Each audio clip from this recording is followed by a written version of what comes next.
ese no se habló. Sí, sobre los ranqueles no se habló. Sí, correcto, político. Dice, sobre los ranqueles nunca se ha hablado, dice. Claro. Y me gustaría que fuera alguno. Bueno, fui yo con mi señora, por supuesto, los chicos eran chicos, me acompañaron.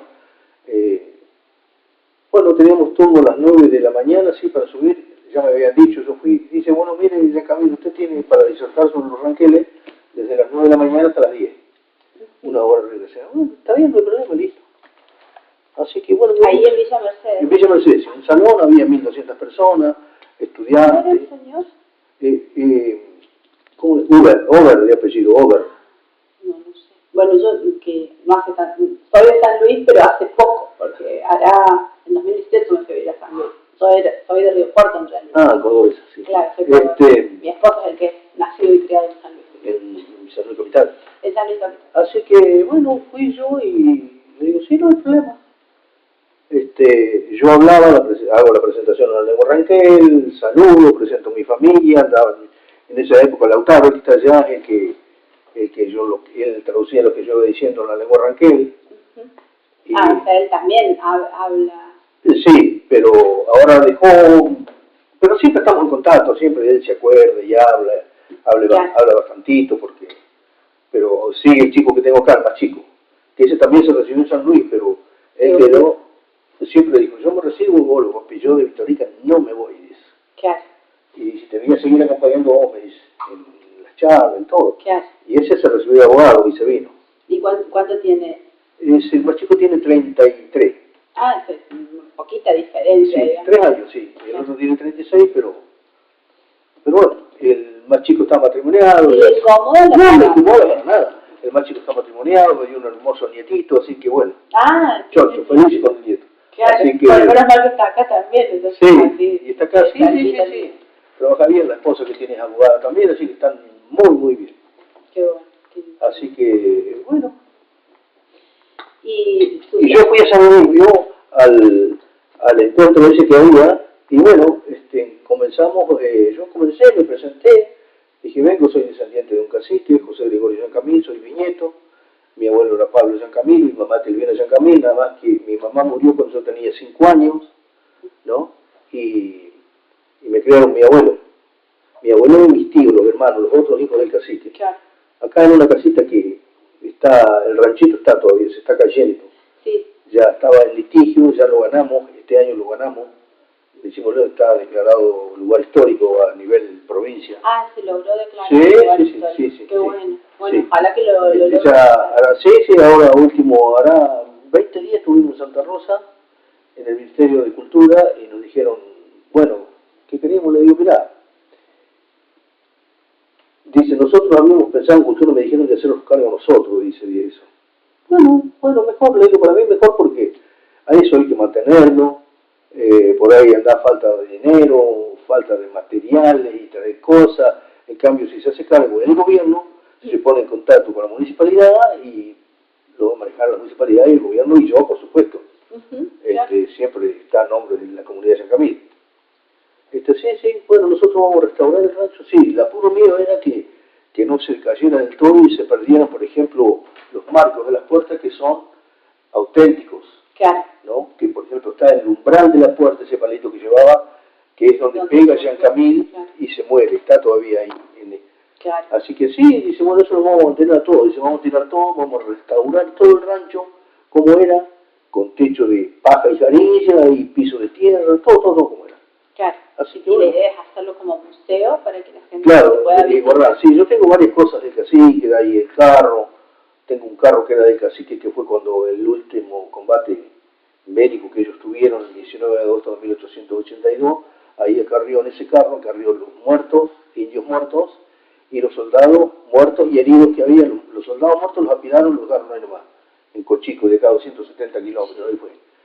Y el resto los llevó para allá, y los que tenían vida los llevaron, los curaron, los largaron a los soldados. Y bueno, y ese carrito de lo tengo yo, tengo varias pertenencias de él, así que... Él, bueno, yo quería ser ordenada, pero no.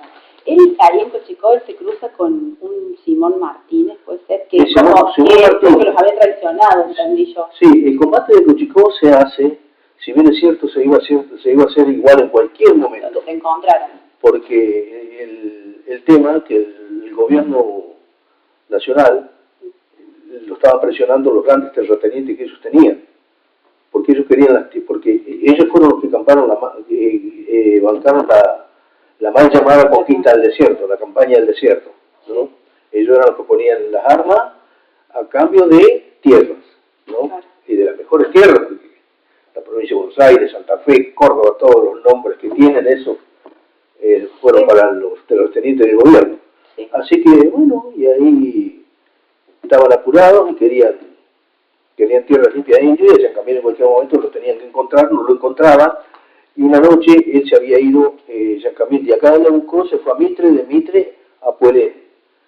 A Puelén allá había un paraje que se llama Cochicó, ahí se pusieron ellos donde había agua, ellos buscaban acampar siempre donde había agua dulce. La Pampa hay varias vertientes, pero hay aguas que son saladas, son malas, y agua dulce. Así que, bueno, ahí estuvo. Y una oportunidad, ahí estaba con toda la indiada, él y la chusma que se le dice, que eran los ancianos, los niños, los que no pelean, todos son. Bueno, tenía pocos conas, tendría entre 80 y 90 conas y el soldado, sí, el lancero, el que pelea, el que maneja la lanza y la boleadora. Entonces, se levantan una mañana en la tornería donde estaban y le dicen a Giancamil, que era el cacique, le dice, Giancamil, dice, te falta Tránsito Mora y Simón Martín. Bueno, Simón Martín no era nada, pero era muy amigo de Tránsito. Tránsito Mora era medio arrebatado, era, dice que medio loco era. Y bueno, ya estaba hinchando mucho, que se iba a ir, dice, porque estoy pasando mucho hambre, mucho frío acá, siempre hinchaba. Bueno, y se levantan esa mañana y no estaba. No, dice la Camila, pero deben venir acá los caballos. Es que no están los caballos en los cargueros de ellos. Faltan 4 caballos. Claro. Los han montado y los cargueros se los han llevado a Tránsito. Faltaba Tránsito Mora y Simón Martín. Bueno, dice, a ver, vamos a empezar a rastrear. Llegamos hasta cerca de Telén, acá unos 10 kilómetros, otro pueblito que hay, y hay una laguna que se llama Tanantué. En la laguna esa que está entre Telén y Victórica. Tanantué, el lugar pisoteado, quiere decir eso, tierra pisoteada. No, usted sigue yo mientras voy anotando, así sí. no lo interrumpo. Así que, bueno, Giancamil viene rastreándolo, estuvo todo un día, 2 días rastreando a esa gente y llegamos hasta ahí. Y cuando llegan a la laguna, los rastros que seguían de sus ojos, se encuentra con un grupo de soldados, había 6 o 7 soldados, y toda una caballada que estaban a la par de la laguna, la habían traído a tomar agua y a pastar, había buenos pastos. Y esos soldados estaban cuidando ahí. Entonces los agarra de sorpresa Giancamil y se arma ahí, porque ellos no venían todos tampoco, venían algunos. Y si algunos mata, eran 7, mata 6, queda uno, lo deja con vida, había que dejar uno con vida. Y lo dejaban con vida para que se escapara y viniera el Fortín Resina, que es acá en Los Pisaderos, acá en un parque que es Los Pisaderos ahora, con la noticia de que andaba Giancamil. Y Giancamil los mata y les roba los caballos, por supuesto, y se vuelve para allá. Y ya sabía Giancamil, tal fecha, estos van a tardar tanto en llegar. Bueno, cuando llegaron allá, donde estaban ellos en Puelén, no es que se empezaron a prepararse para recibirlo, porque sabían que iban a tener un combate. Entonces la gente, dice de Giancamil, las esposas de los soldados de Giancamil, de los soldados, no, de los lanceros, le pedían por favor de que siguieran, porque ellos iban rumbo a Río Negro, iban a cruzar el río, iban escapando de acá de los milicos, para no entregarse. No, Giancamil no se iba a entregar, no se quería entregar. ¿Estaba todavía Sayhueque en Río Negro, sería? Sí, estaba Sayhueque en Río Negro, ellos iban ahí. Claro, iban a buscar. Sí, porque Sayhueque estuvo acá, en el Nabucco. De ahí lo conocían a ellos. Entonces se iban ir a las tribus de Sayhueque, que era del país de las manzanas, que le decían ellos. Bueno, pero resulta que Giancamil no, ahí se enojó y no da un trato, y quiera que se quede, yo me quedo. Yo a mi tierra la voy a defender hasta que no dé más. Moriré, dice acá, no importa. El que se quiere quedar, que se quede, que se quiera ir, que siga. No hay problema, yo no voy a tener ninguno. Y no, se quedaron todos. Dice que vinieron un drama, me contaba todas estas cosas. Yo he leído un poco de la historia del cacique porque me la contaba mi abuelo. Claro. Le dice que los tíos, los parientes, los cuñados y así. Yo le dije que hice trampa, vi entrevistas suyas, varias entrevistas suyas. Lo busqué y vi varias entrevistas suyas antes, que por eso también es como más o menos lo que me van contando, lo voy siguiendo. Así que bueno, ya Camil se quedaron todos, se empezaron a preparar con los caballos, buenos caballos, recados, cosas que no... Todo para una guerra se preparaban porque era un enfrentamiento entre soldados y indios. Así que bueno, llegó el momento, el 19 de agosto a las 2 de la tarde, llegaba un día como peor que hoy, mucho viento y lluvia y frío. Y dice que Jean Camil, bueno, cuando arrancaron, porque no fue bien en Cochicó, ahí donde, que es represa de Guadalupe, fue como una lengua más adelante, porque de ahí, sí, de ahí es una isleta de Chañar, se le dice, cuando el Chañar está a lo mejor ustedes 100 metros así, redondo, todo lleno de árboles son chañares, que se le llama isleta. Entonces la gente que quedó, a la chusma que quedaba, los mandó a cargo de Gregorio Maica a que se escondan. Gregorio Maica era un sobrino de él, que se escondan en los chañarales eso, y que no se asomara ninguno por nada del mundo, porque si a ellos los mataban los iban a ir a buscar, pero ¿a dónde? Ellos estaban escondidos en el chañaral. Claro. No, por ejemplo, las tolderías estaban acá, el chañaral estaba acá, habría más o menos 5 kilómetros. Claro. Y él a todos ahí lo llevó para despistar, para que no fueran, para que vinieran para acá donde estaban las tolderías. Y ahí no encontraron nadie, para que se imaginaran que cruzaron el río y pasaron el río Negro, para que no los maten. Claro. Así que bueno, dice que Jean Camil vino, lo primero que hicieron, se enfrentaron como a 100 metros para los milicos y los indios, pero iban 120 soldados de acá de Vitória que salieron al mando de la Iría, y allá llegaron al mando de otro coronel que se llamaba Racedo. Ah, el Racedo. Sí, el Racedo que estaba acá en Bucose, muy nombrado, se ve que era buen milico, así que bueno, y se armó. Jean Camil lo primero que hace, ellos tenían la costumbre de mandar la ronda, se le decía. La ronda consistía en 2 caballos, ataban 2 lazos, largo del lazo mide entre 10 y 12 metros, unían 2 lazos y de cincha a cincha, de caballo a caballo, y ellos tenían que atropellar así donde estaban los soldados. De romperles la formación. Sí, ellos iban pero a todo galope, y casi que no se veía por el coso del caballo, iban casi medio acostados en el lomo del caballo, claro. A todo galope. Entonces dice que cuando llegan allá, ya las rondas ya las tenían bien claras los soldados también. Cuando llegaban, se tiraban cuerpo a tierra, pasaban y empezaban los tiros, pero como ellos iban cizagueando así, para no darle bien el blanco, así que bueno, volvieron ellos de vuelta, ya de vuelta cuerpo a tierra, y bueno, y volvieron y le dijeron a Jean Camil que eran más o menos entre 30 soldados, 20, 30 soldados, con una ventaja que era el Remington, ¿no? Ellos tenían la lanza y la boleadora. Así que Jean Camil, bueno... Ya tenía experiencia Jean Camil con el Remington. Ya tenía experiencia con el Remington, no lo había conocido en el cuadril. Sí, así que, bueno, dice Jean Camil, bueno, listo, sí, lo vamos a pelear. Así que dio la orden que lo peleaban, bueno, a pegar bien las lanzas y agarrar las boleadoras, así que bueno. Y se juntaron cuerpo a cuerpo, ahí fue el combate, dice que llovía torrencialmente y frío, y era en agosto, a mediados de agosto. Bueno, entre ese interín, la mujer del cacique, ella que está en la foto, Luisa Díaz, se escapa a Maica, al que iba al mando de la chusma, para cobijarlos ellos, que se escondieran ahí. Y ella agarró un caballo, se escapó con el hijito más chico que tenía, Andrés Jean Camil, que lo llevaba por delante, y se escapa y se va al lugar de donde estaban peleando, a ayudar. Ella quería ayudar. Tendría que por lo menos haber dejado el chiquito. Claro. Y sola. Lo que dice que ni bien llega, cuando iba llegando ahí al entrevero ese que había, alaridos, gritos, tiros, de todo. Claro, sí. Llega y dice que cuando llegó al lugar, al momento, ella iba con una boleadora nomás, lanza no llevaba porque lleva el nene. Claro. Y dice que se la balanza el caballo y se le cae el nene. Y lo dejó ella, Andrés Jean Camil se llama. Así que lo dejó en el piso y ella sigue peleando con la boleadora y bueno, y dice que no hubo ni vencedor ni vencido. Los milicos se quedaron sin balas, murieron tanto soldados como indios. Pero el resto se fue. Y Jean-Camille, para despistar, cuando se fueron del todo los soldados, él no mató por matar. En una oportunidad lo enfocan. Ellos iban para vengarse porque lo peor que había para un Ronquel era la traición. Lo peor que no los traicioné. Porque esto, Tránsito Mori y Simón Martín lo habían traicionado. Una vez que lo mataron a esos, o lograban herirlo y que sea para llevárselo de vuelta, porque después le daban la pena de muerte, seguro, una tontería, que se terminaba el combate.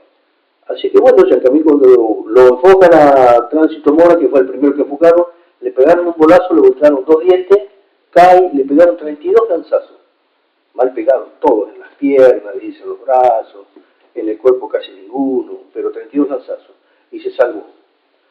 Se salvó y se lo llevaron los soldados, fue herido. Y a Tránsito Mora también, Tránsito Mora creo que murió ahí, en ese combate. El otro, como Simón Martín. Simón Martín muere, Tránsito Mora quedó con vida, que era el que más loco, el que los había traicionado. Porque Jean-Camille no creía que Simón Martín hubiese hecho esa mala pasada. Si no, ¿Cómo era la esposa de su abuela? Luisa Díaz. Y la anterior esposa es la que... Tránsito Gil, la anterior esposa. Es la que le llevan... La que perdió el Mendoza Cuadril. Y los 2 nenas. Así que bueno, ahí por eso se hizo el combate de Cochicó, para la venganza de esos dos, que sabían que se fueron a entregar al Fortín Rosina, acá al Parque Los Pisaderos. Y claro, los milicos lo recibieron en la palma de la mano, porque ellos conocían el desierto como nadie. Y además el resto de los soldados también eran indígenas militares. Sí, así que bueno, pero los que sabían dónde estaba Jean-Camille eran estos dos. Así que lo recibieron. Y le prometieron campo, le prometieron todo, ahí en la zona de Neucoa, ¿cómo es? Hay que había quedado con vida a Tránsito Mora. ¿Ha encontrado descendientes de ellos? No, ni de Martínez ni de Mora. De Martínez, hay algunos Martínez, que mi abuelo me sabía contar que era esposo ese Martínez de una hermana de él, me parece. Un pariente de ese Simón Martín, sí. Sí, algo de eso había, que me contaba mi abuelo, me sabía contar. Mi abuelo, no tanto mi abuelo, yo tenía una tía. ¿Su abuelo era? Pablo. Yo tenía una tía que se llamaba, que era hermana por parte de madre, sí, de mi abuelo, que era Arcelia se llamaba. Y Arcelia no era Jean-Camille, era Melideo de apellido. Era entenada del cacique. Melideo es otro cacique. Claro, sí. Melideo, que es de distancia de acá del asentamiento de La Blanca de Don Toro, que está a unos 35 kilómetros más o menos. Bueno, así que... Viajando así. Sí. Sí, así que bueno, la esposa esa, de ahí la sacó Luisa Díaz. Arcelia era... La tía Arcelia era hija y entenada del cacique. Y eran aquí, porque ellos, acá cuando hicieron la casa, Jean-Camille... me perdí acá. ¿Melideo? ¿Era tía por qué parte? Era de Luisa Díaz. Era hija de la esposa de Jean-Camille. Claro. Entonces Jean-Camille la reconoció a ella, y como hija. Y ella es la que me contaba, porque cuando hicieron las casas acá, ellos tenían los ranchos eran todos chiquitos, medio como cavados así. Claro. Las rucas, las casas. Y esta casa era alta. Era un rancho de barro y techo de paja y canilla, pero alta, ¿no? Pero esa la hacían alta porque metían ellos no querían que los viera la gente común cómo tejían, qué hacían. Las mujeres y los varones hilaban y tejían. Y tenían los telares cada uno dentro de su casa, de sus piezas, por eso eran altas las piezas. Y esa tía es la que me contó infinidades de historias, porque ella tejía, y yo, como ya te digo, yo quedé bueno cuando me criaron ellos. Claro. Y yo les llevaba mate, pava de mate les llevaba, no eran pava, eran crotos, le decíamos en ese tiempo, eran unos tarritos así de aceite que venía, puesto con una manija larga así de alambre, puesta en el fogón, que ese fogón estaba prendido de enero, no se apagaba nunca. Entonces yo iba a preparar el mate, le daba, le llevaba, se acababa, a veces ponía de vuelta, le volvía a llevar. mientras ella hilaba, tejía y me contaba. Y te le preguntaba. Sí, yo le preguntaba. Fue lógico, somos 4 los hermanos por parte de padre y madre. Los otros que estaban en Buenos Aires nunca les interesó la historia, a mí me interesó y mucho. A mí me cargan en mi familia porque yo perseguía a mi bisabuela y le preguntaba cosas, y le preguntaba cosas, y le preguntaba cosas. Claro, sí. También, por eso me dio gracia, porque yo hacía lo mismo. Sí, claro, no, pero es lindo saber uno de dónde viene, cómo fue su familia, sus ancestros. Y bueno, así que a mí sí me interesó y muchísimo. También mi historia. Y él, o sea, aparte viene de la línea de Painé. Sí, Giancamil, el José Gregorio, el cacique, es hijo de Huenchín Giancamil y Carmen Painé, hermana de Mariano Rosa, de Panquerschofner. El verdadero nombre de él es Panquerschofner. Nunca está pronunciado. Panquerschofner. Porque es dificilísima la fonética. Sí, y no lo quiero pronunciar cuando lo leo, no lo quiero pronunciar porque sé que lo voy a pronunciar mal. Zorro cazador de leones. Por ejemplo, el zorro es dificilísimo pronunciarlo. Se escribe de una forma y se pronuncia. Como war. Sí, pero se escribe N-U-R-U. Sí. Nuru. A la U se le pone bien arriba, sí. A las 2 U, y se pronuncia Noro. No. Nosotros damos vuelta a la lengua para hablar. Esa es la Yo doy vuelta a la lengua como la daban mis ancestros. Nosotros damos vuelta para arriba. No. Y se pronuncia, no tiene, con diéresis arriba no tiene sonido. No es ni O, ni U, ni E, nada. Es Noro. Por ejemplo, decir fuego, decimos Corral. Y se escribe Cutral. Claro. Calcuta de fuego. Claro. Fuego y agua quiere decir. Por el nombre, porque ahí fue la poblada. Claro. Fuego. Se escribe Corral, se escribe Cutral, nosotros decimos Corral. Entonces, ¿cómo era el nombre de Mariano Rosa? Panquerschofner. No, buenísimo para Que significa zorro cazador de leones.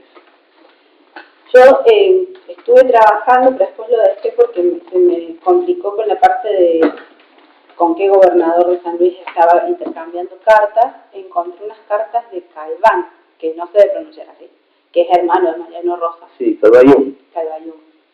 Sí. Se pronuncia así, Calván. Yo siempre pronuncié Calván porque estaban las cartas. Calvayón, un árbol. Pero, ¿cómo es? Calvayón, un árbol. Claro, pero era de los zorros. Sí, son de los zorros celestes.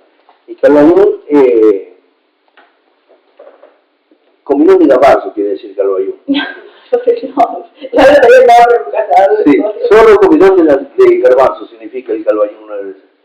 Mira, yo esto lo traje de un diario que salía en San Luis, esta revistita. Y acá está todo el tema del Pozo del Bar. Mira, esta matanza es la matanza del Pozo del Bar. Y vi el documental, también se fueron las entrevistas más largas que vi, no me acuerdo cómo se llamaba. Yo tengo mucho, bueno, con el otro intendente tenía mucho de gobernador, digo, con el Alberto Rodríguez A. Porque yo tuve otra clase en el pueblo Ranquel, acá, sí, acá a 250 kilómetros, sí. Un pueblo que tiene 20 años más o menos, de tener nuevo el pueblo ese. Sí, el de San Luis. El de San Luis, sí. Está cerca de Fortín Patria, de Batavia, por ahí.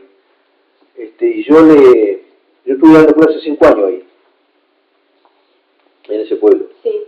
Y yo me conocí con ellos, hice contacto, porque cuando fui a dar la charla esa que hablé sobre los ranqueos... Sí, a ver si está en el archivo de allá, si lo encuentro. Esas revistitas salieron en el diario ese. Sí, por eso voy a ver si lo... Abajo, ¿cómo se llama el diario? La República. Sí. La tarde me las consiguió todas esas 4 salieron. 4 me parece que son, o 5, ¿no?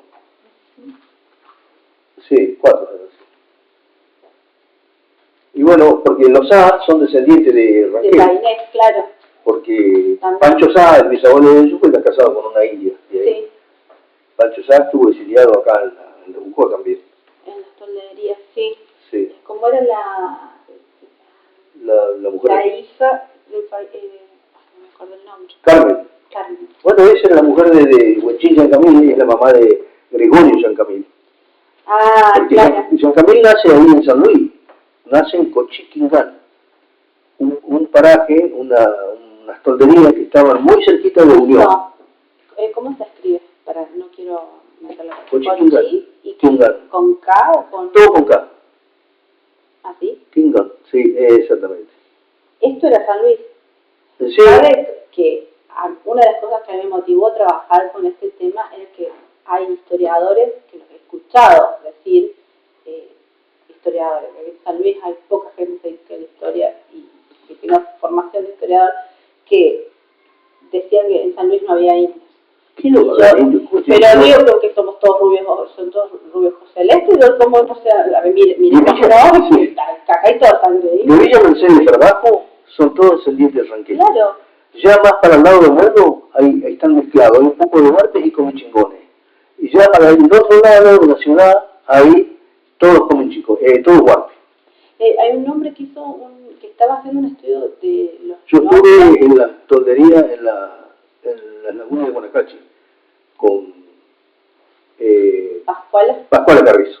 Soy muy conocido de Pascuala, muy amigo. Ella estaba en casa, quedaba acá, yo he ido a la casa de ellos. En Villa La Quebrada tenía una casa y ahora fui cuando se inauguró el pueblito allá cerca de San Juan, el límite de San Juan, Mendoza y San Luis, en la laguna esa de Guanacache. Estuve en la casa de ella y tengo que volver a ir también, pero después avancé más con esto y no salí como, pero quería ir a sí, porque era de los pueblos originarios, estaba en el gobierno de Alberto ella. Sí. No sé si no debe seguir, me parece. Le voy a decir el nombre, porque esta señora que es Machi Ranquel, ella estuvo también en el gobierno de Alberto. ¿Ah, sí? Estamos hablando con Hugo, el nombre.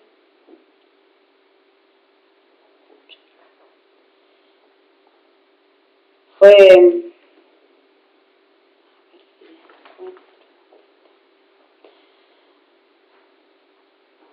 Miriam Orellano. ¿La señora esta? Orellano. Pueblo Ranquel. Miriam Orellano. No la he sentido nombrar nunca. Y después... Y me dan... ¿Y es Machi, dice ella? Porque yo tuve mucho... pero no está en el pueblo Ranquel. Claro. Yo pensé que me dijo que me dijo en Villa Mercedes. Claro. Pueblo Ranquel está más para Unión, me parece. Sí, llegando para el lado de Batavia. Sí. Ese pueblo se funda a raíz de que yo fui a darla, cuando doy la primera charla, aparecieron muchos ranqueles ahí, después que yo me bajo del escenario, a hablar conmigo, y todo, y decía, che, a mí me dijeron que soy ranquel, y qué sé yo. Bueno, le digo, formen una comisión, llámenme, yo les ayudo a que armen una comunidad para que luchen por lo suyo. Sí, porque las tierras de Villa Mercedes para abajo somos todos descendientes, dice, y siempre por ahí nos juntamos con algún conocido, y vemos que ustedes en La Pampa están más organizados que nosotros. Sí, nosotros en La Pampa sí estamos bien organizados, digo, pero ustedes tienen que organizarse, lo vamos a llevar nosotros porque son ranqueles. Pertenecen también, nosotros vamos a poder venir a visitarlo a ustedes, a nosotros, como quieran. Así que, bueno, hice contactos con Molleta, fue el primer cacique que hubo ahí. Walter Molleta, que falleció. Él hará 2 años que falleció. Un viejo más gaucho. Molleta. Sí, y con ese y Cholo Benítez, ese vive todavía. En el 2020, ¿quién estaba? Ahí ¿En la pandemia? No, yo no estaba. Ya por la pandemia ha hecho bastante que yo ya no iba más. Porque a ellos estuve por Meet, lo tengo grabado, en una reunión y que se presentaban y hablaban varios caciques, caciques ranqueles. Sí, caciques, sí. Loncos, decimos nosotros, pero son caciques, sí. Le voy a preguntar, ¿esto es Cochiquingán? ¿En qué parte estaba San Luis? A una legua de Unión. Yendo por una ruta, me indicaron yo fui a dar una charla a Unión, porque era un aniversario del pueblo y me invita un intendente, que no me acuerdo hasta el momento cuál era el intendente, me invita, y yo le dije, bueno, me preguntó el costo, todo eso, bueno, nos arreglamos y fui. Y le digo, mi señor me acompaña siempre, así que bueno, íbamos charlando, tomando mate, mirá, dice, está cerquita, Unión de acá, dice, mirá, y dice, ¿cuánto? Le dimos un cartel, 20 kilómetros. Bueno, le digo, ya está. Llegamos bien, le digo, le dieron más o menos 10:30 de la mañana. Y cuando iba más o menos una lengua de unión, dice, mirá, dice Cochiquingán, que vos querías conocer. Ah, tiene el stand, no me Sí, así que me di la vuelta en el auto porque había pasado de largo, si yo sabía que Jean Camil había nacido en Cochiquingán, por ahí cerca de Anchorena, me decían. No, pero Anchorena es mucho más allá. Claro. Y yo decía, algún día voy a registrar esto, voy a ir a Cochiquingán. Bueno, Cochiquingán, y miré el estancia así, se ve la casa de la ruta ahí, una casa, un chalet, una estancia es ahora. Y llego a San Luis, llego ahí a Unión. Bueno, me pongo en contacto con el intendente, el secretario, bueno, me invitaron, había unos actos todavía, fui, de ahí después nos llevaron a almorzar, después a dormir, yo pues, me tenía que ir hasta otro día. Dice, y para dormir en la casa usted, no me acuerdo cómo se llamaba, un hombre que es historiador, le gusta la historia, él, ya no tiene nada escrito, pero va apuntando y anotando, vive ahí. Y dice, Cochiquingán, sí, dice, Cochiquingán está acá cerquita, ahí nació Jean Camil, dice. Claro, yo me puse muy contento cuando lo leí ahí porque yo, como estamos escribiendo un libro, también quiero poner donde nació, que todavía no he ido, tengo que ir. Claro. Y tengo que ir a Pozo Cuadrito. Y ahí había una toldería. Sí, había una toldería, dice. Cochiquingán significa represa de agua dulce. ¿Y habrá sido, era una toldería como sí, permanente sí, o para mover los animales? No, había una toldería ahí. Ahí vivían, sí. Ahí en Cochiquingán. Bueno, y después le quería preguntar, porque como que tengo huecos o dudas, como en todo el recorrido.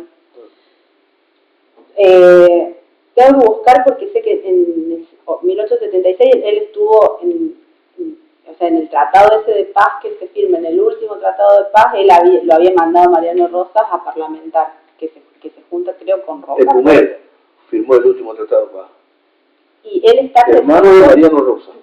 Bien. Jean Camil fue lugarteniente de Mariano Rosas, de Paquín Sucre. Sí. Era sobrino y ahijado de Mariano Rosas. Pero él no estuvo en ese parlamento de paz que se firma ese último tratado. Sí. ¿Estuvo ahí? Sí, él estaba porque ya había muerto Mariano Rosas.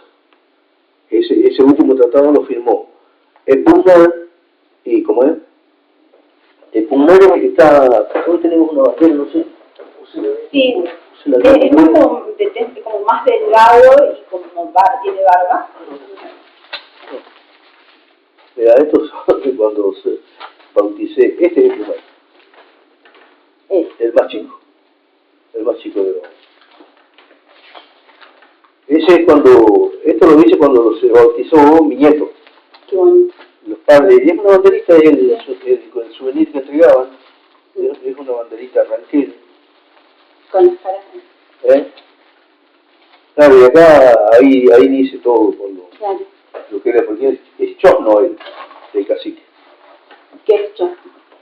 Por ejemplo, yo soy nieto, sí. Yo soy bisnieto.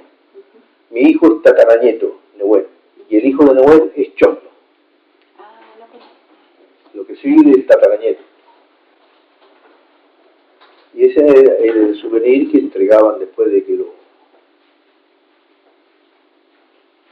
bautismo, que no se llama bautismo, se llaman presentaciones. Ajá. Ante el Butachau Veneciano, el gran Padre de Dios. Qué bonito nombre, Simón. Simón, sí. ¿Cuánto tienes? 2 añitos. Oh. Era chiquito. Me imagino debe. Rechocho. No, porque la edad en la que empieza a hacer todas picarunas. Sí, y hoy está hoy dice de pijamada, porque todos los sábados se queda con nosotros. No, de pijamada con los abuelos. Sí. No me dice bueno, me dice negro. Como todo el mundo me dice negro. Está bien. Sí, y a mi señor le dicen Cefe, se llama Ceferina. Claro. Él le dice la bebé, a la Cefe, y a mí me dicen negro. No, todavía le da medio duro. Y después le iba a preguntar, bueno, 1878 Pozo del Cuadril, hay entre Pozo del Cuadril y Cochico, hay como distintas versiones de qué pasa con él. Ahí, el otro día dijeron Miriam, esta señora, dijo una, que él estuvo en el hospital ahí en Villa Mercedes, y está como varios meses en el hospital y se da cuenta que estaba cerca de donde estaban los caballos, entonces se escapa se lleva un caballo y se vuelve. Sí. Y después está la versión que cruza para Chile en ese tiempo y vuelve con más gente, ¿Quién? que es Jean Camille. Por eso digo, hay acá entre medio de Pozo del Cuadril y Cochicó, Sí. hay como leí un montón de versiones distintas de cómo es que él vuelve a juntar a la gente y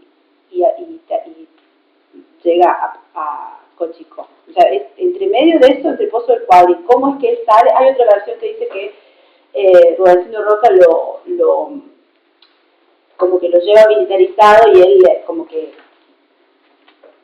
militarizado y después se escapa. O como distintas versiones que no sé qué pasó entre medio. Sí, por eso yo también quiero ir, me quiero poner en contacto con una señora, porque acá se hizo un trabajo. Vos entras a la página de educación de acá, yo soy del equipo de IB, Educación Intercultural Bilingüe de acá, La Pampa. Yo trabajo en la educación, yo pertenezco a la provincia acá. Ahí en la página, ahí te da toda la historia y todo, y hay un programa que se llama Repère Rancuche. Es el Repère, que se escribe Rujú, nosotros conocemos Repère, quiere decir rastrillada Rancuche, que eran las famosas rastrilladas. Bueno, y ahí habla una señora que yo tengo la grabación, tengo el nombre de todo, que la viera, quiero ir a ver ahora el 26, que me lleve al Pozo del Cuadril. Y bueno, pero ahora estos días han aparecido varios, me llamaron de Villa Mercedes. Porque esa contó, sí, otra versión. Yo tenía una y ella contó otra. Dice que no los fusilaron, los degollaron. Porque dice... ¿Tata Evangelista? ¿Habrá sido evangelista de Ah, me parece que es evangelista. ¿Una señora? Me parece que sí, pero es porque vi el mismo documental. Ah, sí, es una señora. Y a ella le habían contado eso, que el milico que manda a Rudecindo Roca a matarlos a los que estaban en un campo de concentración, en un campo de concentración, que había ancianos, que había... Porque ellos cuando iban a cobrar un tratado de paz, se iban como de joda.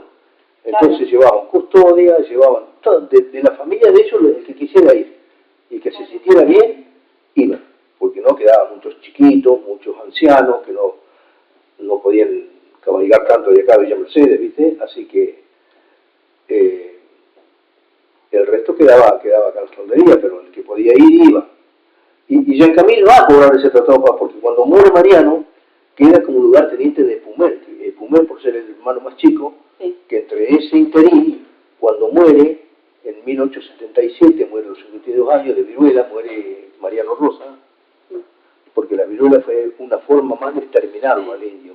Entregaban en esos famosos tratados de paz, las matras, las cobijas, las entregaban infestadas con viruela, ¿no?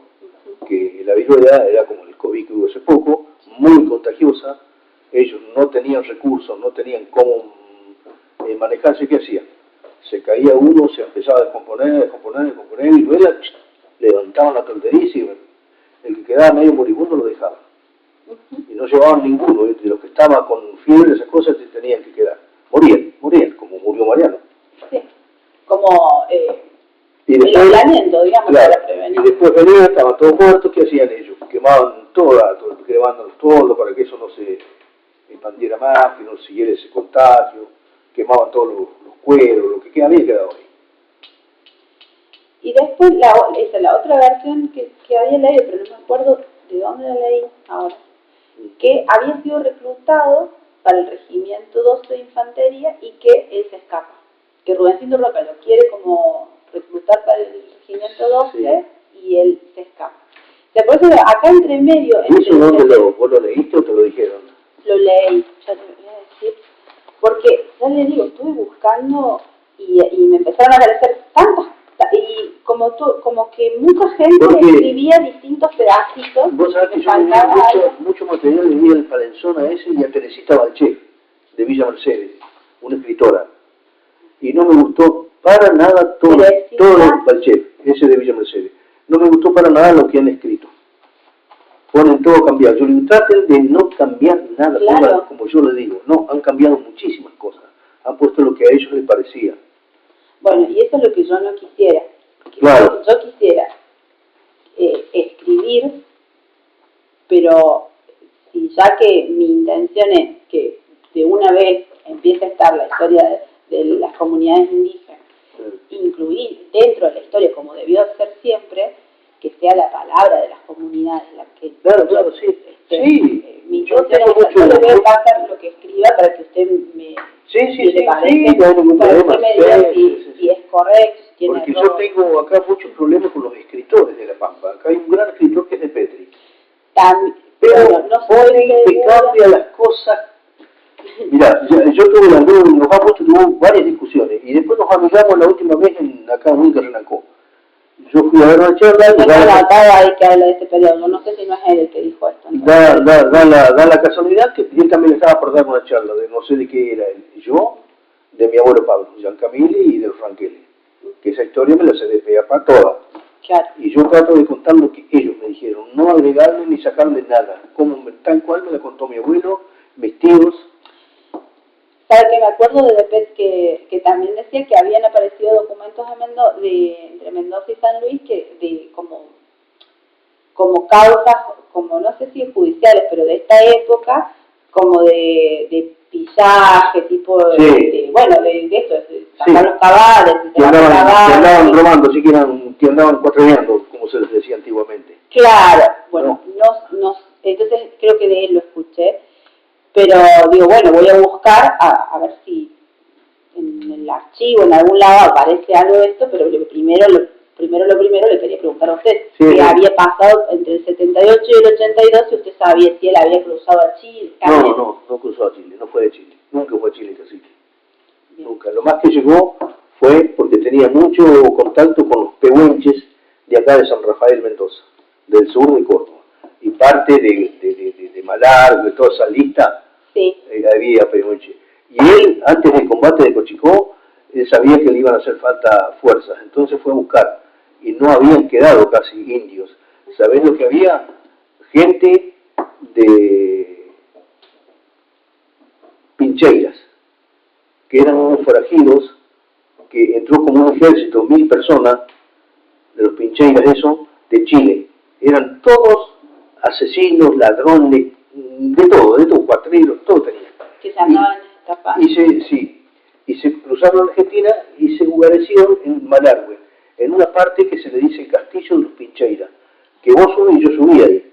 Fui una vuelta a un festival muy grande que se hace ahí, y bueno, me habían comentado ya, se me inquietó para ir y fui. Bueno, había que cruzar un puente colgante a pie, y fuimos, y ahí subimos una montaña altísima, que tiene cuevas así, y como ventanas. Entonces los pincheiros viven todos allá dentro de esas cuevas.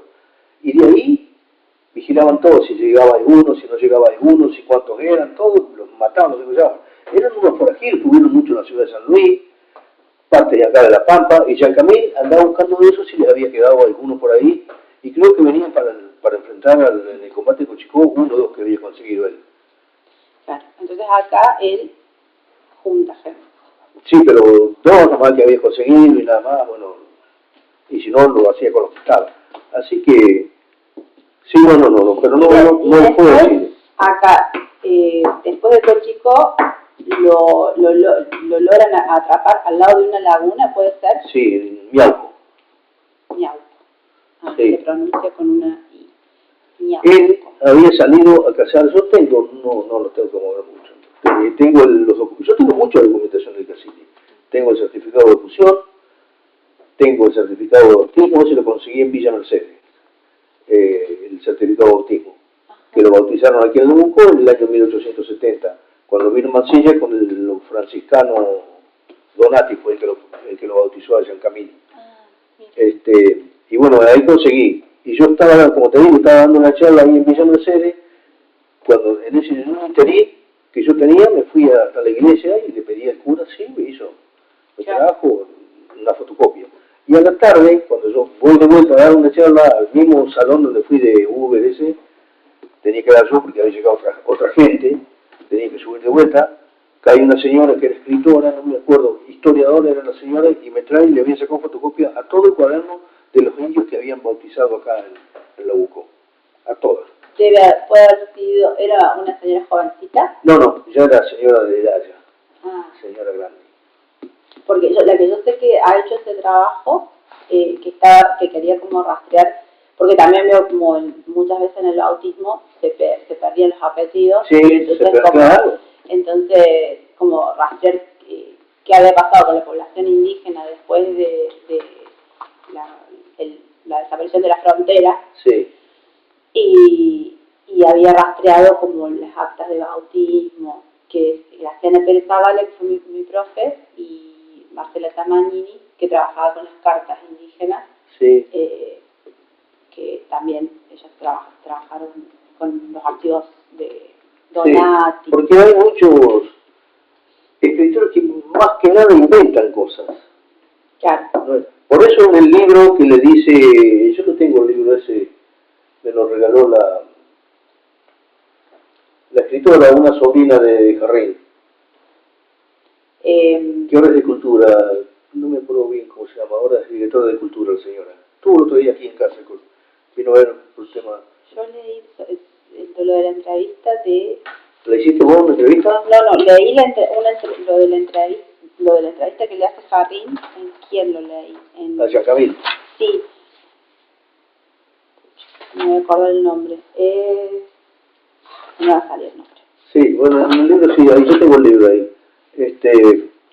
Todas las anotaciones. Que en una parte le dice Yacamil a Jarrín, le dice, ¿cómo miente el señor? Sí. ¿Cómo miente? Sí. Porque él iba diciendo cosas que se había enterado que no eran así, se les dio a entender que así, que mentían mucho.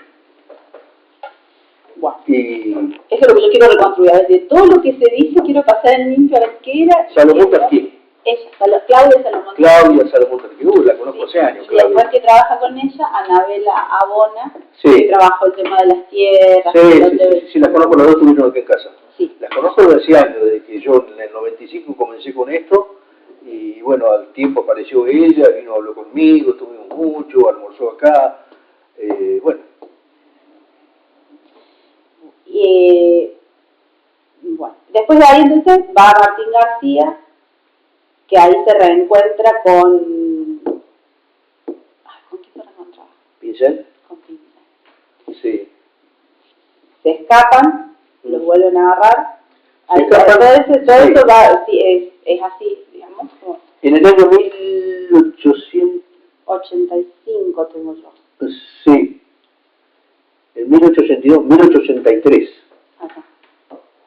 En el 1883 lo toman prisionero, él andaba cazando con los únicos ancianos que le quedaban, 8 personas, 8 conas, y él eran 9. Y él andaba cazando en Miauco. Hay cantidad de lagunas, la distancia es grandísima, está de acá a unos más o menos 100 kilómetros, bien para el oeste, bien metido en medanales, campos todavía abiertos, sin alambrar, y él andaba cazando y para comer, vivían para comer nomás. Bueno, para llevarle, así que, y dice que se meten, llegan a un médano, que era todo un médano grande, al fondo había una laguna. Bueno, se baja uno de los indios que andaba a probar el agua, era dulce, y lo llama, se baja un caballito para darle vuelo al caballo, ellos sacaron primero agua, tomaron agua, y bueno, le dieron a los caballos y estaban con ¿no viste que iba encima de una milita o rodeado, dice, de milico? Claro. Eran como 25 milicos los que había, ellos eran 9. Bueno, y lo único que hizo la Camila, atinó a meterse al medio de la laguna con los caballos, y empezaron a hablar, que no, que era imposible, que se entregara, que se entregara, que viera, que no le iba a pasar nada, que lo iban a llevar, que entregara, que dijera dónde estuviera la otra gente, y bueno, tuvo que entregarse, si no los mataban todos ahí nomás. ¿Y la otra gente dónde quedó? Estaban en Cochico, donde había sido seguían la misma toldería, seguían ellos ahí. Claro.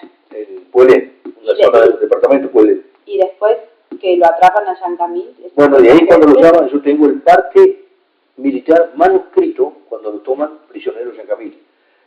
El nombre de los 8 soldados, el nombre de Yancamil, lo llevan a la isla Martín García. A Yancamil lo llevaron con la señora y todo, y bueno, y el resto también, algunos, bueno. Y eso, y ya había, porque acá cada enfrentamiento que había entre milicos y indios, siempre ganaban, por supuesto, los milicos, siempre eran más ellos, y con armas. Y a que tomaban prisioneros, iban a parar a Tucumán, que los pedían porque eran guapos, el ranquel era guapo. Lo pedían para las cosechas de la zafra, de la caña de azúcar, ¿viste? Y bueno, por eso los pedían. Y de ahí de Tucumán, si había algún medio rebeldones, a la isla Martín García. Por eso había varios. Con Luisa Díaz lo llevan. Claro, Luisa Díaz, por eso la última mujer. Y cuando él se intenta escapar de Martín García, ¿iba con Luisa también? No, iba solo porque se escapó una noche, robaron una lancha y se escaparon. Sí. Pero resulta que la isla estaba toda la noche custodiada. Vieron que salió una lancha y salieron los médicos a agarrar el mango en la otra lancha y lo agarraron, no hay más. Claro. Y lo traen de vuelta. Y después de ahí, al tiempo, lo pide Rudecindo Roca. Que él, como premio después de esa mal llamada conquista del desierto, le había pasado todo eso, lo premiaron a Rudecindo, que estaba en Pozo del Cuadril, como jefe. No en Pozo del Cuadril, en el cuartel donde no sé. Villa Mercedes. Sí, por ahí cerca, sí, en Villa Mercedes. Tiene que haber sido, sí, pero no sé cómo se llamaba el cuartel. Porque premiándolo por haber hecho buen labor, buen trabajo ahí, le dieron un campo que se llamaba San Juan o San Ramón. Sí, Campo San Juan. San Juan. Sí, yo tengo después te cuento la otra historia. Bueno, lo llevan ahí. A eso escribe Julián Cantero. Julio Cantero. Julio Cantero. Sí, yo... Julián Elton. Sí, yo con el tema del libro, yo hace como 10 años que estoy con el tema ese. Porque a mí me decían, yo cuando trajimos los restos de Mariano... Me da permiso de escribir, o sea, lo suyo va a ser más completo, pero me da permiso de escribir un artículo sobre él. Sí. Yo cuando se ha vuelto, los chicos dicen mi crush cuando te gusta alguien. Yo le digo a mis alumnos, tengo mi nuevo crush, no le digan a mi esposo, le digo que porque es como que estoy todo el tiempo leyendo sobre San Camilo, todo el tiempo, porque no puedo creer que alguien haya tenido semejante vida y haya sobrevivido a tantas cosas, y aparte como lo que voy viendo a través de cada decisión que se nota en lo que iba haciendo, es como la integridad de nunca tomar decisiones.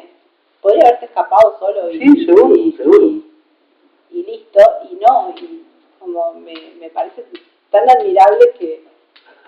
Sí, por ejemplo, un libro que salió por el centenario de acá de Victorica, yo lo estuve leyendo hace mucho, bueno, yo trabajaba en la municipalidad, y habían puesto Jean Camil, el Robin Hood de las Pampas, que siempre se escapaba, siempre salía airoso de todo, no lo mataban, siempre peleaba y no se entregaba. Es uno de una serie de Netflix. Claro, sí. Y ahora se está tratando, hay una comisión, me contaba de Petri el otro día, porque después de tantas peleas que hemos tenido, seguimos hablando, de que lo nombren prócer aquí en La Pampa, allá en Camino. Sí. Acá está sepultado en el centro de la plaza, no sé si fuiste. Sí, vamos a ir ahora, dije, y quiero pasar también por Leucó, por la tumba de Mariano Rosas también, quiero aprovechar de pasar. Sí, pero no te aconsejo que vayas en el auto. No, me dijeron que lo deje y camine un trecho. No, porque en el baldeo estás por adentro. Parece que es un trechito. Pero es un trechito. Sí, te vas a encontrar primero cuando vayas sobre la mano derecha. Que descanse bien por la vos y métanse en el auto. Métanse en el auto sobre la parte de arriba del centro, porque hay un camino por acá, uno en el centro y otro más abajo. Métanse por la parte de la última de allá o la del centro, ¿no? Ajá. No la de la izquierda. No, la de la derecha. Claro, sí. Métanse en el auto. Porque yo antes de ayer fui en una Trafi, que es baja la Trafi, y me entró el pelo. Y una camioneta también. Y este estaba viendo que este es altita. Sí, porque vivimos en la Villa de la Quebrada, nosotros un poco antes de la Villa de la Quebrada. ¿Viven ustedes? Sí, así que tenemos que tener alto porque los caminos son... Y yo he ido muchas veces a la Villa de la Quebrada. Claro, 5 kilómetros antes. Sí, viven ustedes ahí. Ajá. Tenemos un montón de chañares que están nombrados. Sí. Y bueno, ahí fui yo antes de ellos y pasó el pelo. Lo primero que vas a encontrar sobre la mano derecha cuando van es una réplica de la primera misa rezada en La Pampa. La primera misa que se rezó en La Pampa fue ahí en Leucó, no precisamente en ese lugar. Leucó es grandísimo. La laguna llega hasta cerca del Río Quinto de Villa Mercedes. Claro. Hasta ahí llega la laguna. Y ellos me decían, Leubú significa agua del río. Leubú quiere decir río, Co es agua. por ahí vas a leer, Leú significa agua que corre o corriente de agua. No, nada que ver. Es agua del río, que ellos se le pusieron así porque la asemejaban con un río, a la laguna esa. Bueno, y bueno, después está la fuga del ingenio. Sí. Y acá en 1904 que vuelve a La Pampa, y entre medio Roca lo indulta, por eso puede volver. No, yo con Roca, porque él cuando estuvo ahí en la estancia en Santa Ana, un pueblito, sí. Bueno, él trabajaban ahí, pero iban a la estancia de San José, que era de Rudecindo Roca, que él, Rudecindo los había pedido, que le mandara a todos los ranqueles, porque se venía en la época de la zafra, de levantar la cosecha de azúcar, de caña de azúcar. Y prefería siempre los ranqueles porque eran los más guapos. Y bueno, y ahí fue Yacamil con 200 más que eran descendientes de Ranquel. Todo. Y Yacamil los tenía todo, siempre fue líder, iba al mando de todos ellos. Así que bueno, dice que se habían acostumbrado tanto, hacía bastante que estaban ahí levantando la cosecha, y un buen día se levanta el capataz y dice, che, dice, no, tenés que mandar a las mujeres, todo lo que tengas ahí, y también a trabajar allá a levantar la cosecha. Entonces el camión le dijo que no, que las mujeres no hacían el trabajo que hacía el hombre. Las mujeres estaban para hacer el almuerzo para cuando ellos vinieran, limpiar, arreglar las camas, sacudir, quedarse, barrer, limpiar, pero ellos van a hacer el trabajo. No, que sí, que no, que sí, que no. Entonces habló con, bueno, yo no me muevo de acá, dice. Hable con Rudecindo Roca y dígale que yo no me muevo de acá. Me quedo cuidando a la señora, pero no la llevo a trabajar. Y no va a ir ninguno de los muchachos tampoco, dice. Así que se quedó, llama a por telera, por haber sido, no sé qué, y ahí nomás le contesta Rudecindo, no, dice, no te metas con las mujeres de ellos, dice, deja todo como está y que vayan solo las mujeres, dejala, no toques ese tema, dice. Las mujeres dejarlas como están, que hagan lo que quieran, si no quieren hacer nada que no haga, pero no te metas porque ahí vas a tener serios problemas, dice. Mandalos que vaya así, que dije yo, que esto, que lo otro. Bueno, fueron, pero ya les quedó allá Camilo. Y en una oportunidad dijo, bueno, miren, tal día, a tal hora, a no errar, tal día, a tal hora, vamos a tomar prisioneros a todos estos milicos, y a la misma hora, dice, cuando toque la campana para ir de comer, porque estaba cerquita ahí la estancia de donde ellos tenían trabajando, sonaba una campana y era para ir a comer, a la 1, a las 2, a las 12, por ahí más o menos. Dice, cuando suena la campana, lo primero que hacemos, tomamos prisioneros a toda esta gente. Y bueno, no comeremos, andaremos ahí, dice, pero las tomamos prisioneras y nos vamos, cruzamos al Paraguay. Y así fue, porque dice que ya a la hora del mate, a las 10:30, tomaba mate ellos. Y se reunían, dice, entonces los médicos dejaban el rédito afirmado en el alambre, cruzaban y se venían a tomar mate con ellos. Ya estaban reacostumbrados, les habían hecho amigos, conocidos, tomaban, nadie escofaba nada. Bueno, cuando estemos así, algunos salen sin ser distraídos, uno, dos, y junte todo las armas que pueda, todas, y nos esperan y nosotros vamos. Cuando ellos salgan, nos van a tener largo, los tomamos prisioneros a ellos. Y los llevamos para el pueblo y allá están los otros también que han hecho lo mismo, y fue así. Y de ahí fue como cuando escapó 3 buques y una lancha. Cuando se iba, Giancamilo era una lancha, era el último que se iba, habían cargado todo. Viene el encargado, ¿no? El capataz ya lo llevaban también arriba de los buques. Claro. El encargado viene y le pide por favor que le largaran a la señora. Le encargado, por favor, largueme a mi señor, y qué sé yo, que acá, que no pasa nada, que larguedad. Y dice, que le dice, no es nada, dice el camino, ahora estamos acomodando y dentro de un ratito te venimos a buscar a vos. Y el hombre se asustó y disparó y se fue al pueblo. Le avisó a los milicos y vinieron. Eran 7 y los que iban en la lancha, y los milicos también se ven por ahí, dice 7 u 8, y se armó un tiroteo, tiroteaban a los otros. Mataron a un indio y ya para esto las lanzas, los buques, que eran a vapor, estaban dando vueltas para volverse y los milicos se dispararon. Iba con un hermano ahí. Claro, ¿quién? ¿Giacamil? Sí. No. Había una versión de que estaba con un hermano. No. Puede haber sido como un error de traducción de como algún... Puede haber sido porque Aurelio Maica, que era el lugarteniente, él lo tenía como que era hermano. Estaba con él ahí. Sí, fue el que iba al mando del combate de Cochicó, al mando de cuidar la chusma, el hombre de confianza que tenía. Claro, y estaba también ahí. Sí. Bueno, y después de ahí va a Paraguay. Claro, él pasa a Paraguay, llega a Paraguay, bueno, devolvió todas las armas, todas las que él había robado ahí en el pueblo, las armas médicas, todo. No les dejó ninguna munición, por supuesto. Claro. Y le dio la lancha y los 3 buques que se volvieron. Se fueron. El pidecillo ahí en la Guayaquil, y ahí estuvo como 2 años. Y ahí es donde lo indultó Julio Argentino Roca. Eso yo no entendí. Como... Primero... Tanto esfuerzo que hizo para querer matarlo tantas veces y después lo indultó, no me sí, porque primero tenía una recompensa en la cabeza de San Camilo. Claro. Estuvieron esos carteles, dice, como 1 año por todos lados, pagaba tanta plata por vivo o muerto San Camilo. Tienen que estar en algún archivo. Sí. Los carteles tienen que estar en algún archivo. Donde debe haber mucho, que yo tuve una vuelta porque tuve una discusión con unos mapuches allá en Buenos Aires y pasamos un cuarto intermedio y fuimos al archivo de la Nación, ahí tiene que haber cantidad. Sí. Cantidad. Así que, bueno, y después lo puso de ahí, fue cuando le entregó un campo que en solo. Claro. Un campo, chapas de zinc, porque los techos eran todos de paja y canilla, salamandra, que la salamandra la tengo yo, ollas de fierro que las tengo yo, todo lo que entraba en el indulto. Claro. Las chapas, vacas, yeguas, ovejas, todo entraba. Para que se pueda instalar. Sí, y se instaló en el campo, acá, el arbolito se llama hasta de acá unos 150 kilómetros, ¿lo viste?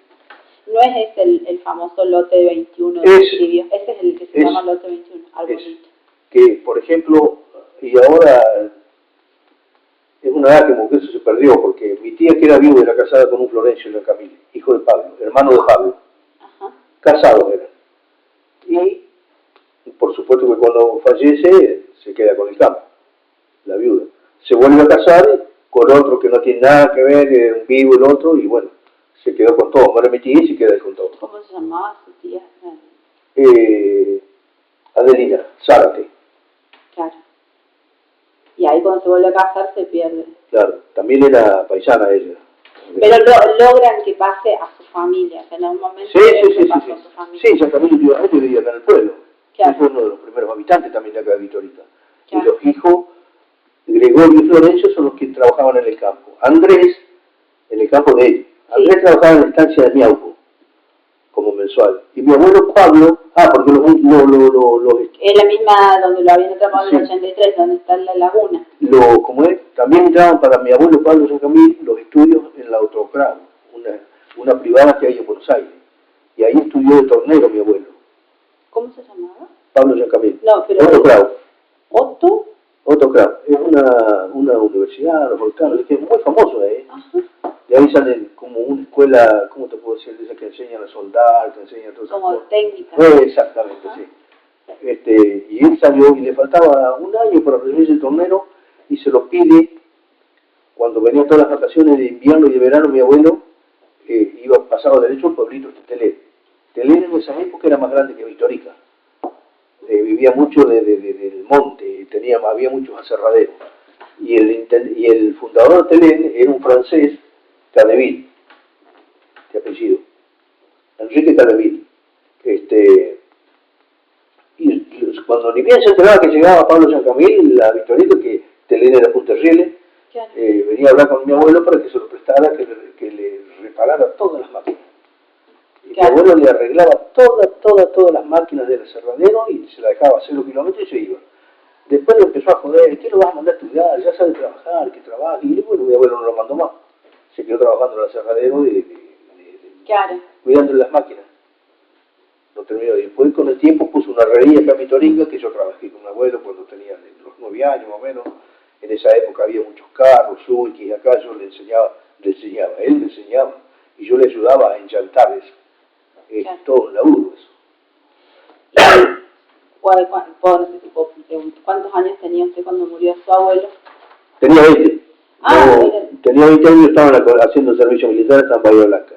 No me dieron permiso para venir porque los militares son así.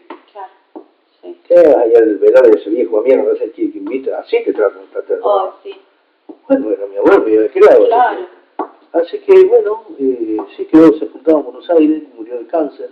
¿Murió en Buenos Aires? Sí, murió de cáncer, mi abuelo Pablo, sí, se lo llevó el hijo. Cuando estaba enfermo, el hijo trabajaba allá y lo buscó, se lo llevó para mejor atención. Claro. y muere ya. Bueno, la verdad que es fascinante. ¿Querés tomar un mate? No, ¿sabes qué? No quisiera compartir mate porque tengo miedo todavía. Estuve con antibiótico toda la semana, todavía no estoy bien como para... Falta que los contagie con la gripe, no sé, que estuve, me dieron antibióticos, estuve haciendo... Así estuvo mi señora también, sí. También sí, tuvo mi hija primero, después... Todo, y después el Tito también estuvo así, mi nuera también.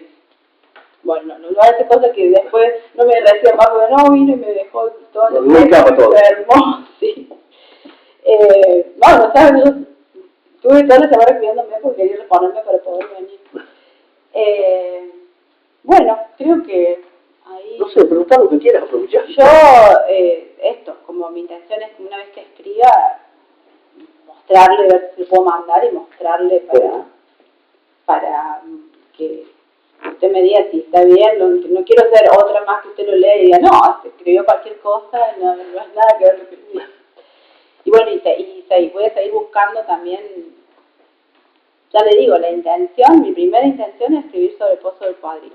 Porque como, por ejemplo, yo entro a la página del Ministerio de Educación de La Pampa y está la fecha y entro a la de San Luis y no está. Y también como siento la responsabilidad de trabajo en un profesorado de historia y que los futuros profes de historia que salgan puedan ir a las aulas y llevar la historia, toda la versión. Sí. Entonces, nada, eso es como un poco lo que me gustaría. Pero la historia es hermosa, es larguísima, es para estar hablando un mes por lo menos. Sí, yo por ejemplo, ahora tengo que ir con mi nuera, que le dieron para encargar el 12 de octubre, ahora que hablara sobre los ranqueles, sobre Colón, sobre, bueno. Le digo, no te hagas ningún problema, yo voy, pero yo no tengo ni idea. Bueno, no importa, déjame, yo te voy a dar toda la charla que te tengo que dar, te voy a hablar desde el año 1492 que vino Colón, hace 533 años, eso de la última libertad de los pueblos originarios. Va a ser ahora. Sí, el 11 de octubre, el último día. Sí, de la libertad de los pueblos originarios. Sí, eso también, nosotros hicimos la actividad los otros días y como uno de los representantes de la comunidad huarpe que fueron, sí, dijo esto, como a nosotros siempre nos llaman en octubre, siempre se acuerdan que nosotros existimos en octubre, y me quedó así como... Sí, no, mire, yo trabajo yo, gracias a Dios que en La Pampa se trabaja todo el año. Claro, no quisiera que como fuera quedara eso, entonces bueno, me quedó también como la idea de bueno, generar más actividades, más cosas en el resto del tiempo.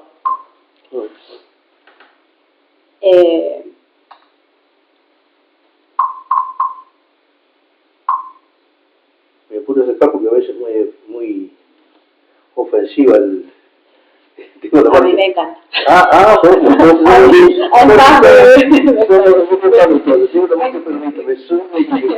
marcha peronista. No quise decir nada para no estarme también, pero sí, también me encanta. Es más, me alegra que también, como que a partir de que lo haya sonado, también descubrir ese lado suyo. Mi abuelo Pablo Rancamil, cuando hizo la colimba, lo tuvo de subteniente a Perón. Era súper peronista, mi abuelo era terrible. ¿Me muero? Sí, mi abuelo. O sea, te han sido como... Pero no es cacique, ¿eh? Abuelo Pablo. Claro, pero no da el tiempo. Abuelo Pablo, claro. Sí, porque el cacique muere el 8 de febrero de 1931 a los 112 años. Muere desnucado ahí en la casa. Que a mí me parece muy, no sé si voy a decir bonita es la palabra, pero creo que es como, después de todo esto, morir en su casa, en su tierra y en su ley, de una muerte completamente, no sé si natural, pero me parece como un cierre justo para alguien que sobrevivió. Para alguien que sobrevivió. En su casa, ahí muere el brazo del cura Kenny, camino al hospital. Porque el padre Kenny, ese era un cura párroco que había acá en la iglesia, y le estaba enseñando a hablar el castellano al cacique, ¿no? Y cuando se golpeó, mi abuelo corre, porque está de ahí, ahora cuando vayamos a la plaza vamos a pasar para allá, está por el ranchito, está a una cuadra de la iglesia de cura y le avisa el único que había coche en 1931, el cura que tenía acá y el hospital también tenía. Y algún otro ricachón, habrá habido 2 o 3 coches nomás, Vitorica. Y entonces era una camionetita forá.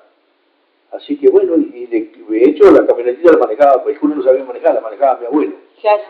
Así que lo cargó y... Sí, se vino el cura, bueno, vamos a buscarlo, se vieron, lo cargan en la caja, el cura dice, yo subo primero, yo le pongo la cabeza acá y vamos. Dice, así que cuando iba camino al hospital murió, a los 112 años. 112. 12.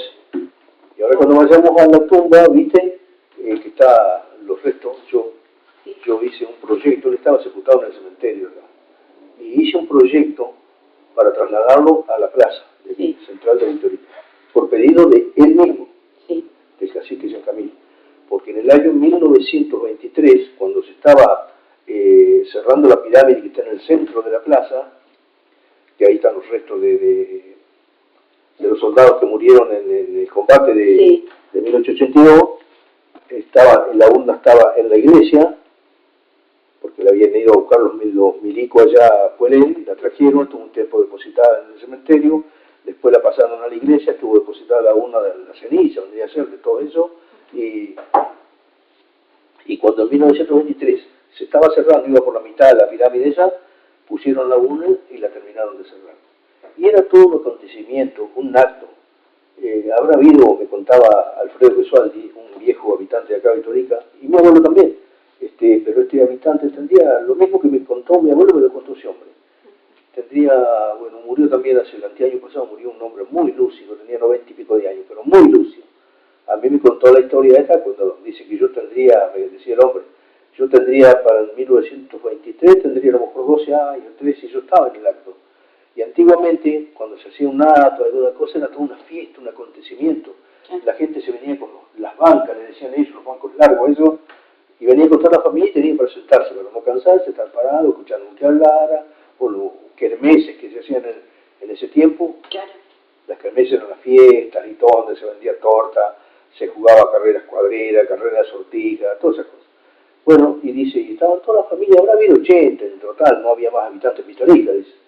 Y en una oportunidad estaba hablando el coronel Urtubey, en una de esas revistas está. El coronel Urtubey estaba hablando y no sé qué habrá dicho, dice, porque se levanta tu abuelo Pablo y como yo te voy a decir, me dice, me contó mi abuelo, me contó este hombre también, y le dice, apuntándolo con el dedo, le dice, miente, yo lo maté. Le corta el discurso de Urtubey. Pero se levanta José.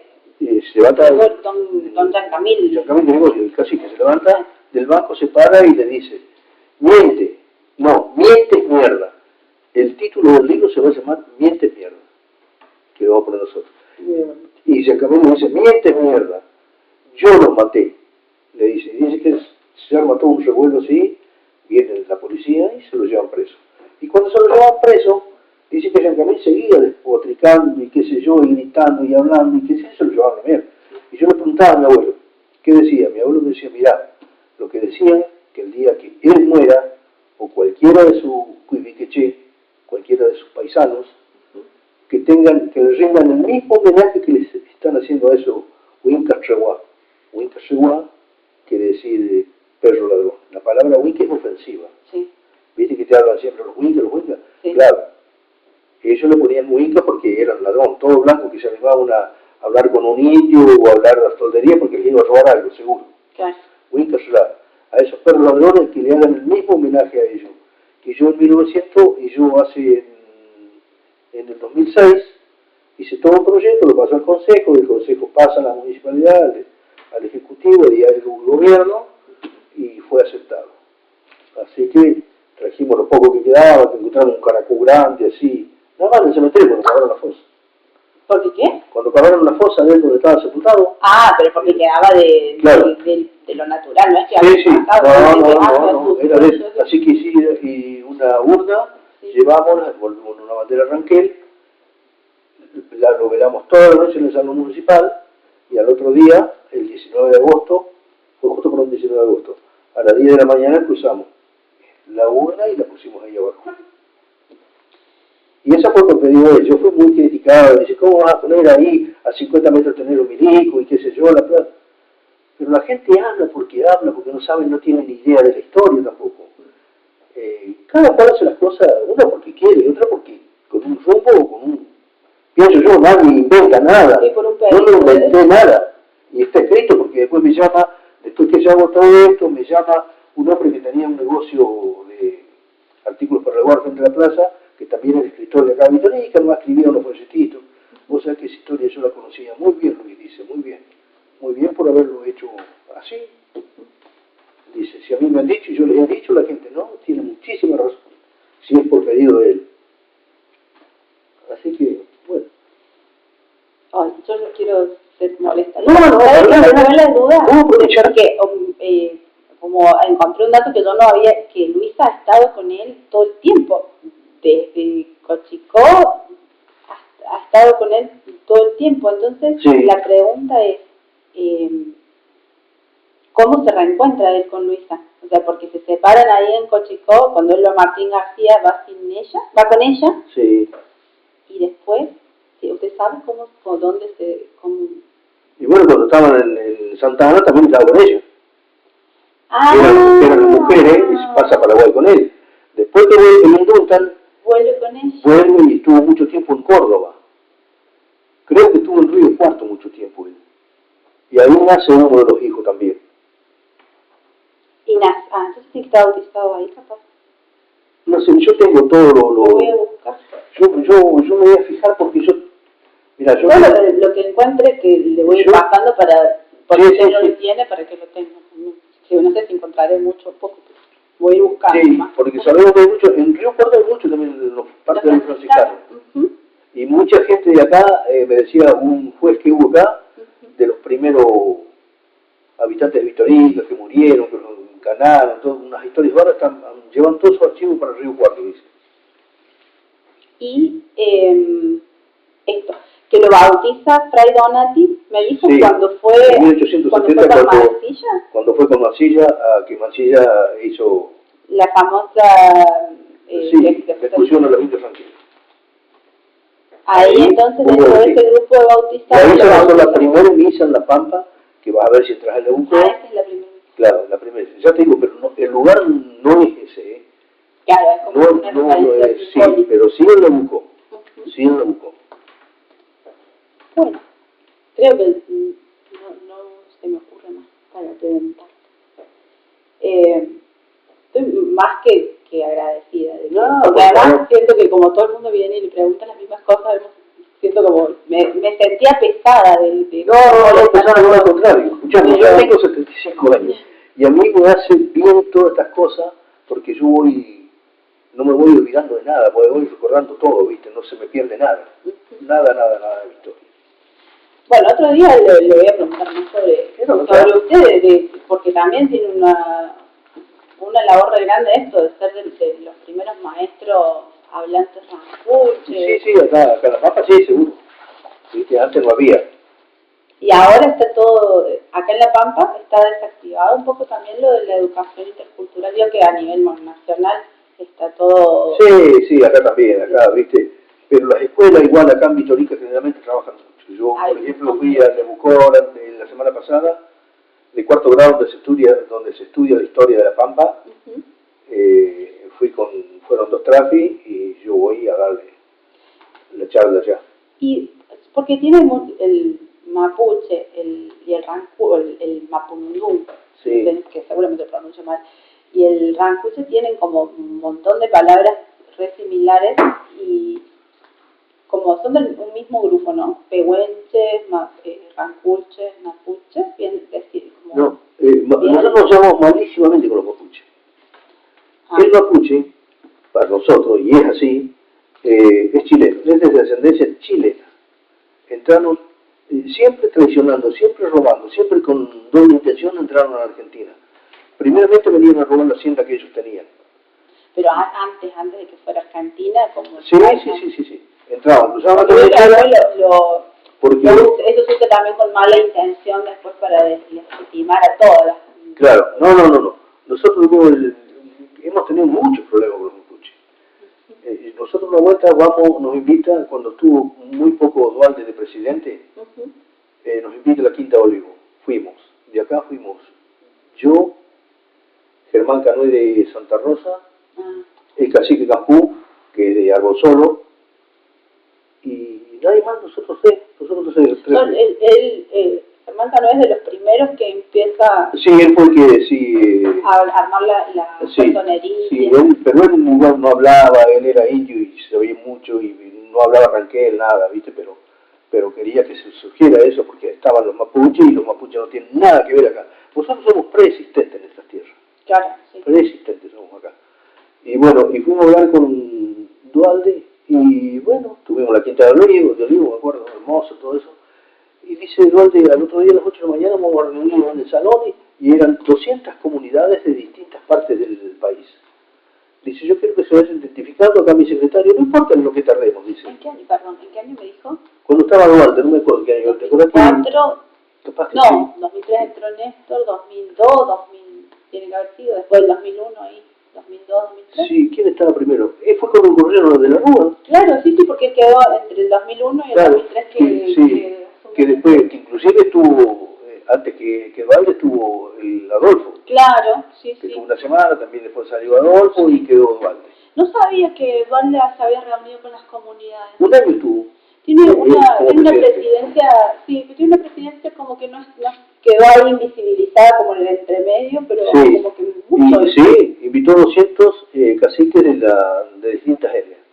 Y dice, me gustaría que se presenten todos a las 8 de la mañana, estamos todos, estaba él y mi esposa, la chiche de Dualde, estaba ahí todo. Y dice acá mi secretario, tomando nota, ustedes no importa el tiempo que se trate, que se pierda, no se va a perder tiempo. Ustedes hagan, listo. Y bueno, empezaba a presentarse uno, otro, por ahí se presentan los mapuches, y después por allá otro también que era mapuche, y bueno, había como 3 o 4 de distintas partes de los mapuches. Y por ahí llega, donde estamos nosotros, y estamos hablando nosotros, digo, Campú, le digo, vos sos el cacique, tenés que hablar vos. No, tenés que hablar vos, dice que sos el mayor, el cacique es menor que yo, un año, 2. Y le digo, no, en este caso entonces Campú, le digo, le corresponde a Germán, le dice, no, tenés razón, dice, sí, Germán es mayor, sí. No, que hable él es mayor, dice. Así que bueno, le dijimos a Germán, tenés que hablar vos, pero el cacique. No, el cacique me dijo que ibas a hablar vos, que él no quiere hablar, me dijo a mí no me corresponde porque vos sos mayor, le digo, habla vos. Si no querés hablar por algo, decime, hablo yo, no tengo problema. No, está bien, yo hablo, dice. Bueno, se paró y dice, bueno, hermanos, dice, yo soy tanto y soy de la comunidad William de Santa Rosa, soy descendiente de Ranquel, como así nuestro cacique Ranquel, y de otro cacique más también Ranquel, y por eso levantan la mano, le digo, Germán, está levantando la mano ya. Y claro, le dice el secretario, a ver, ¿qué quiere? Perdón, un cachito, dice alguien. No, le quería decir al hermano, le dice uno de allá, que ya hablamos nosotros. Y yo me quedé nada, ¿cómo que hablamos nosotros? ¿Qué? Dice, sí, dice, ustedes son ranqueles, son un desprendimiento nuestro, de nuestra rama, dice, son parte de ranqueles y rama de los mapuches, qué sé yo. No, estás recontra equivocado. Y se armó. Para que sí, que no, que sí, que no, que sí, que no, ya se empezó a agrandar el asunto. Así que dice Eduardo, bueno, vamos cortando todo acá, vamos a pasar un cuarto intermedio. No sabía todo esto, si no me preguntaba. Vamos a pasar un cuarto intermedio, dice, porque vamos a ir al archivo de la Nación a ver qué hay de cierto. Y bueno, fuimos al archivo de la Nación y no.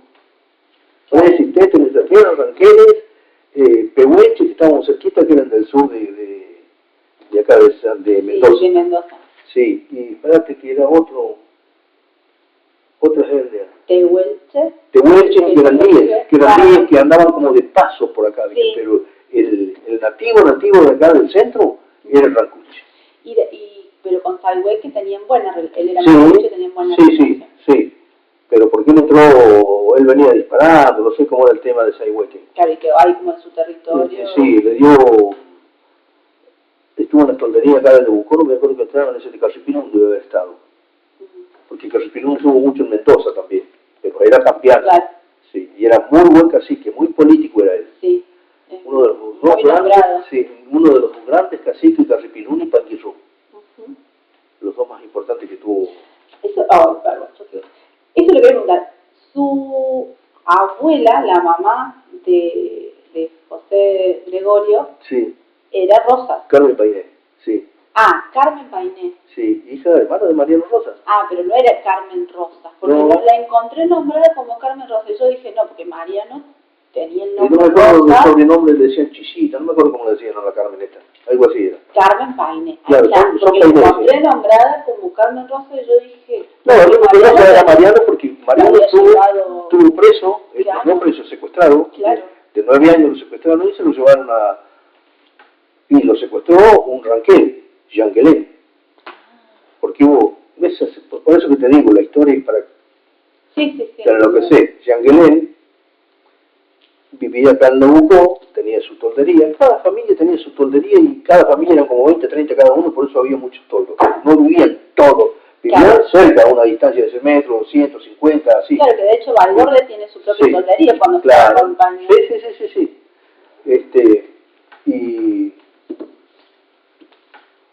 ¿Y bueno, qué te estaba diciendo? Perdón, me voy el que se secuestra a Mariano. Y Jean Guelén, sí, tenía una hija que tenía entre 14 y 15 años, muy bonita era la paisanita, decían, y el cacique que estaba en esa época era Yanquetruz, que Yanquetruz y Calfúcura pactaron con el gobierno nacional, con Juan Manuel de Rosas, que venían a exterminar a los ranqueles, porque a ellos, los grandes terratenientes, le estaban apurando para que les entregaran las tierras, eran los que habían puesto el armamento.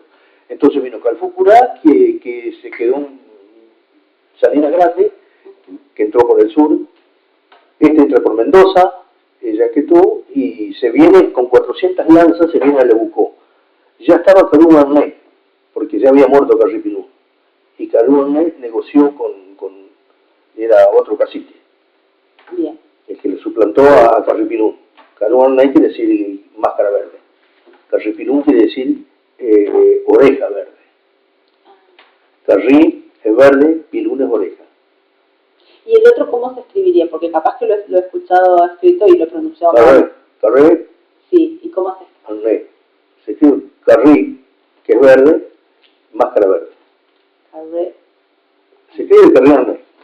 Así que, como Carré Pilún. Así que bueno, fue Carré Arné, tenía 3.500 lanzas. 500 lanzas más tenía que entró Yanquetruz, que era chileno. Bueno, entra. Se queda como cacique de acá. Empezó a joder Yanquetruz porque quería que le pide una vuelta a Jean Guelén que le diera la hija. ¿Qué pasó, vieja? ¿Duermes? Sí, está cansado. No sé hace cuánto que te tengo hablando.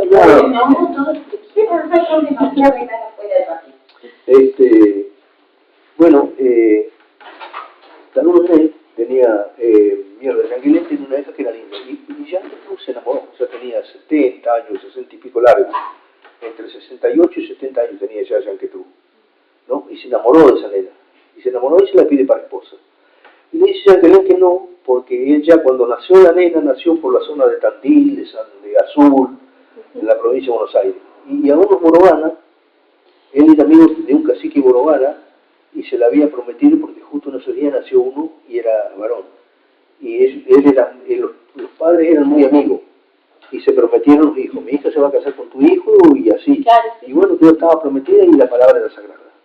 Y empezó a joder, que se puso muy cargoso y dice que ya que le agarró un día, una noche, cargó todas las pichas y se fue allá para la zona de San Luis, de Azul. Ay, yo lo había leído. Ah, ¿lo leíste? Pero no así, no había leído esto. Lo que está contando es nuevo. Yo había leído que se había ido con los boroganos y que después los matan a los boroganos. No, los matan a Jean Guelén por haber traicionado, por haberse ido de Lebucó. Claro, se va y Yanquetruz, que estaba de cacique, se deprimió y antes de morirse lo dejó a Pichúnguala, un hijo de él, lo dejó como cacique. ¿No? Quedó cacique y después muere Yanquetruz murió de pena. Sí. Así que... Y bueno, y lo van a buscar al... Sí, a Yanquetruz lo mataron después por haberse ido, por haberse escapado. Pero él entregó, me había dicho, a Mariano. ¿Eso? Y Jean Guelén en una oportunidad también enojado, broncado cuando se fue, sabía la hora que iba a estar en las lagunas, que donde había agua buena y buenos pastos, cuidando los caballos, los chiquititos que tenían entre 9 y 10 años, 9 años tenía. Los roba y se los lleva, y se los entregan a Juan Manuel de Rosa.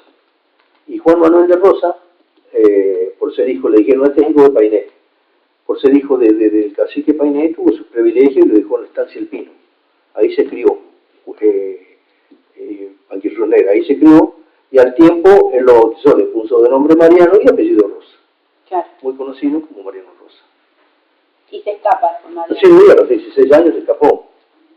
Estuvo mucho tiempo, pero ya sabía hablar castellano, sabía trabajar en el campo, sabía enlazar, sabía trabajar en sogas, hizo muy... Así que Calvañón no fue como muy, no es como muy recordado por la comunidad, como que no tiene tanto peso, digamos, en la memoria. ¿Calvañón? Sí, que es el que yo encontré las cartas que se escribía con Justo de Araco.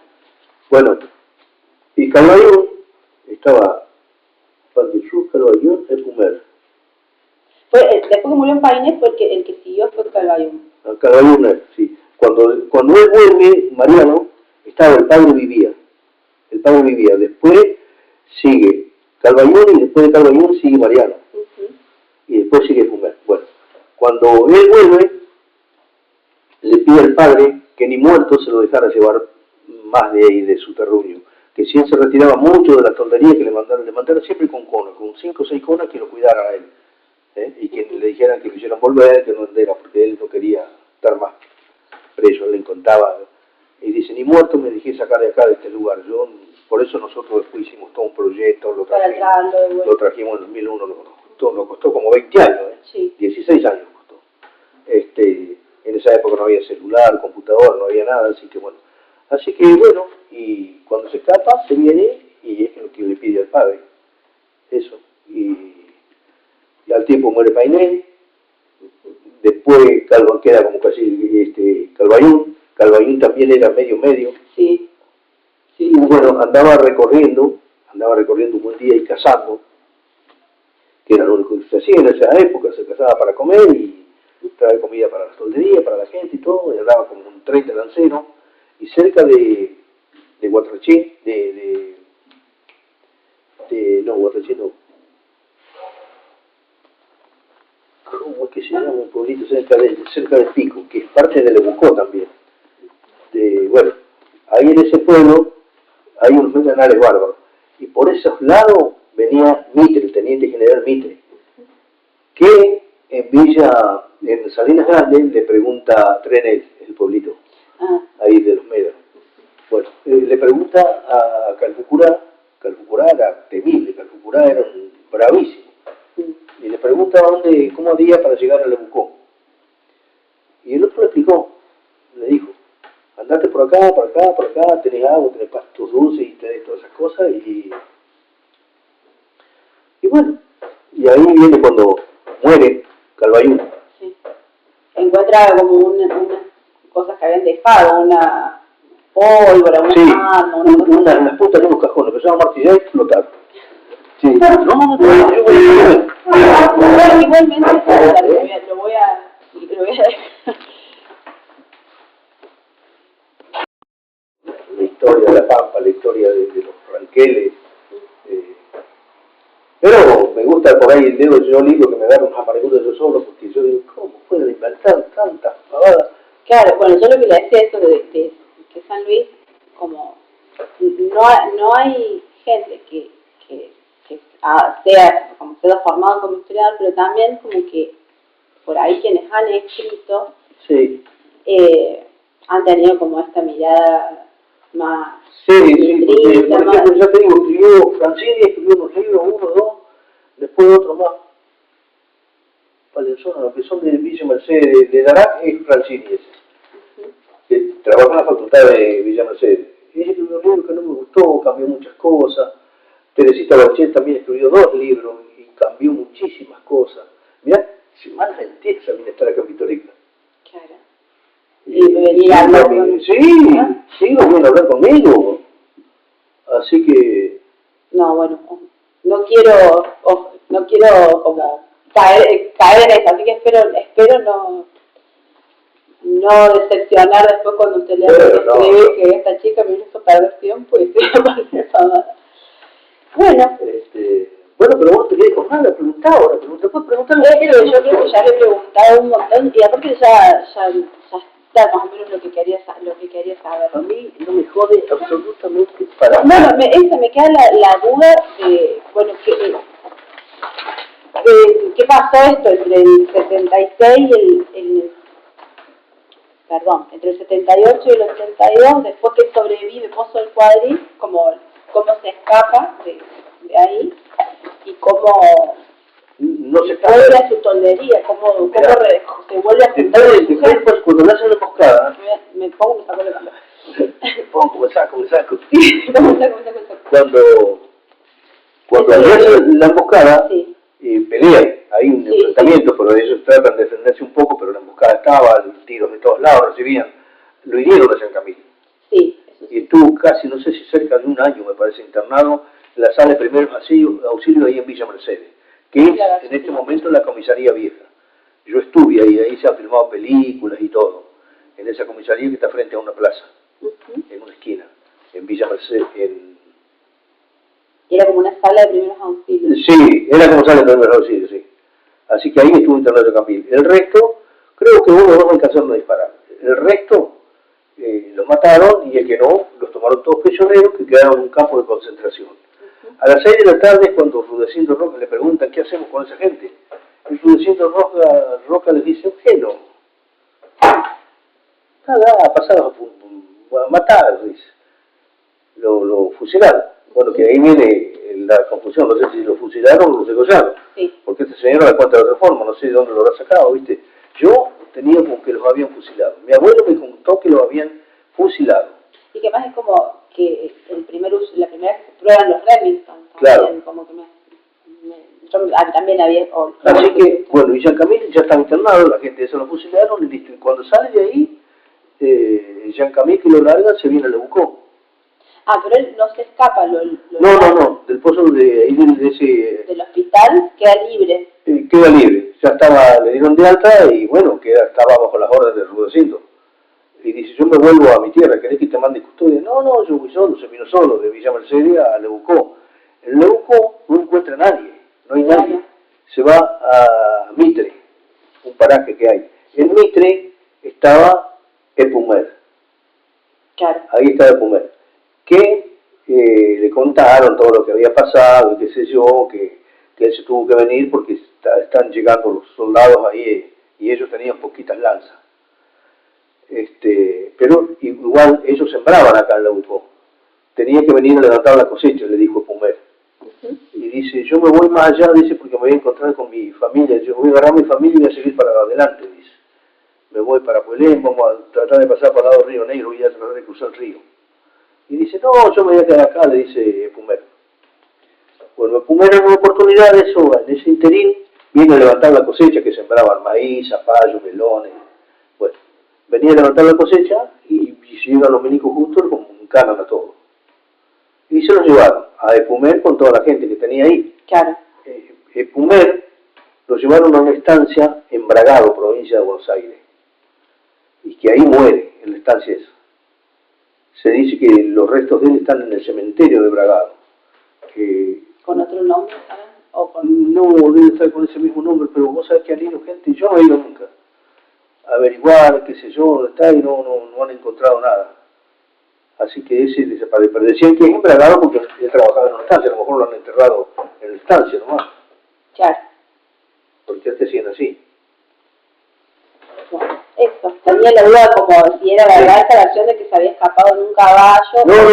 No, le dieron caballo. Y sobre la relación, porque también como con Rudecindo Roca ha tenido una relación cercana de... claro, porque lo reconocía a él a Rudecindo. Claro, eso. Y Rudecindo a él, tanto tratarlo cuando estaba enfermo que lo iba a ver y esas cosas hasta que lo largó.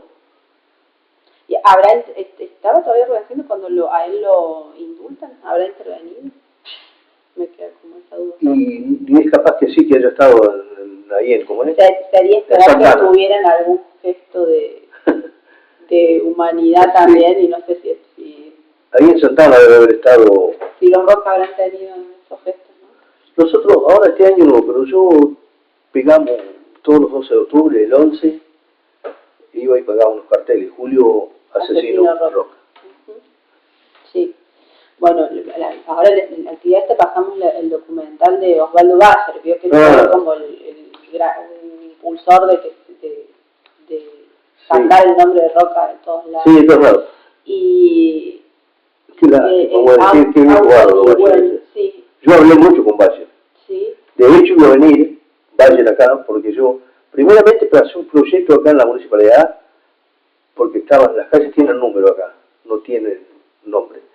Por ejemplo, la 15 está el nombre de calle 15 y listo. Y abajo dice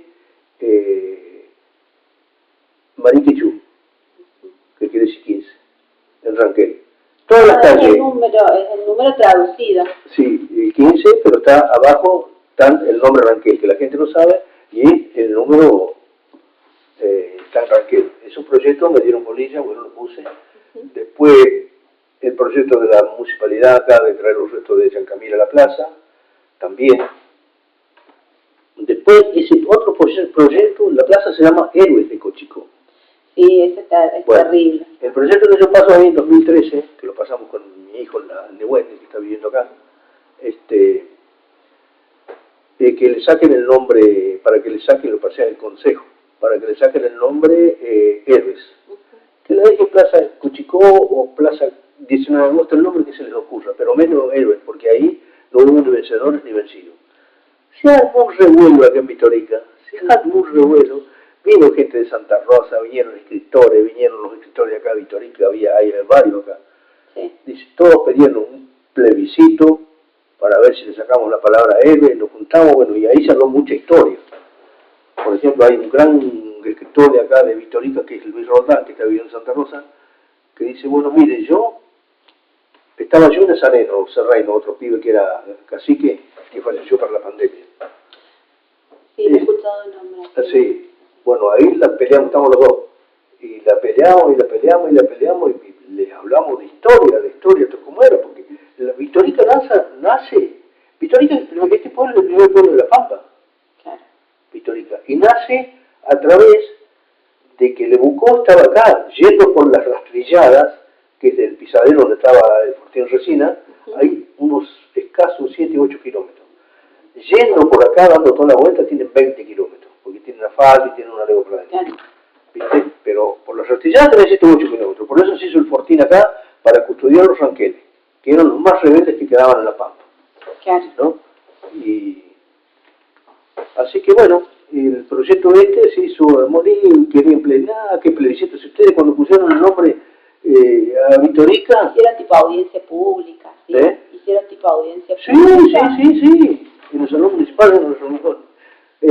Bueno, la última, bueno, y ahí se cortamos, nosotros dijimos que no queremos plebiscito. Queremos que el intendente ponga lo que tenga que poner, pero que se acuerde bien que a ese nombre se lo pusieron los militares. Claro. ¿No? Y se lo puso Félix Romero, en honor a su padre, que era expedicionario. Claro. ¿Viste? Que era uno de los conquistadores del desierto. Así que, se cagaron todos, así que, bueno, ahí quedó. Bueno, ahora ahora vamos a arrancar de vuelta. Ojalá bueno, ojalá vamos a lograr. Tiene que lograr, claro. Vamos a lograr. Y además que San Camilo sea reconocido como... Y por supuesto que se va a armar, vamos a hacer unos altos hermosos, fiesta y todo, y te vamos a invitar. Ay, sí, yo encantada. Mi chofer, yo no manejo, entonces por eso que venir con mi chofer. Sí. Él sí maneja. Claro, sí. Él es profe de historia, pero él trabaja... Sí, también trabajamos juntos, pero como investigamos cosas distintas. Entonces él está trabajando más historia de San Luis, como de los gobernadores, el periodo rostista. Yo me fui más para el lado de la historia de frontera, y ahí fui y empecé a meterme cada vez más como con esta gran ausencia que encontraba que no había nada escrito sobre la historia de las poblaciones indígenas en San Luis. De hecho, por ejemplo, una negación de que hubiera habido tolderías ranqueles en San Luis. Por eso me pareció re importante este dato. Y de Pozo del Cuadril, a mí lo que me dijeron es que como que tampoco, si se habla mucho de Pozo del Cuadril, debería pasar como un proceso similar a lo que pasó con Napalpí, por ejemplo.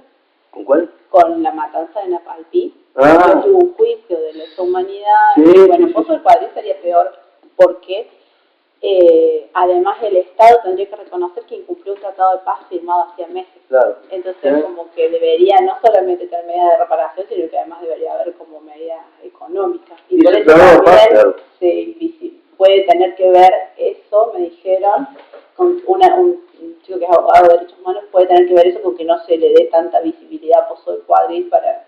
No, y la historia la han transformado mucho, pero primero ponían lo que se les cantaba, lo que les ocurría. Porque además tampoco se puede poner... Yo en la historia de la República Argentina, yo cuando era chico me las tragaba todas. Por ejemplo, con el tema de San Martín. San Martín cruzó San Cristóbal y no me entraba en la cabeza cómo va a cruzar la cordillera. ¡Qué hijo de puta, qué bárbaro a caballo! Claro, después cuando fui grande me fui enterando de muchas cosas.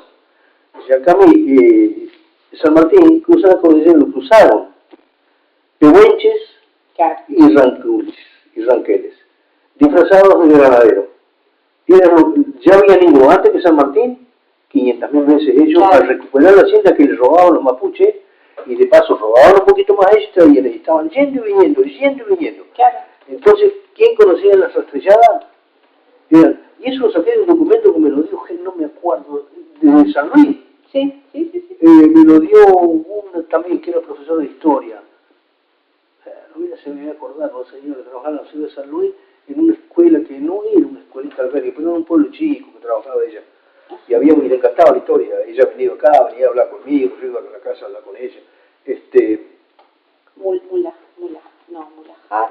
No me voy a acordar de la señora esta, no la vi nunca más.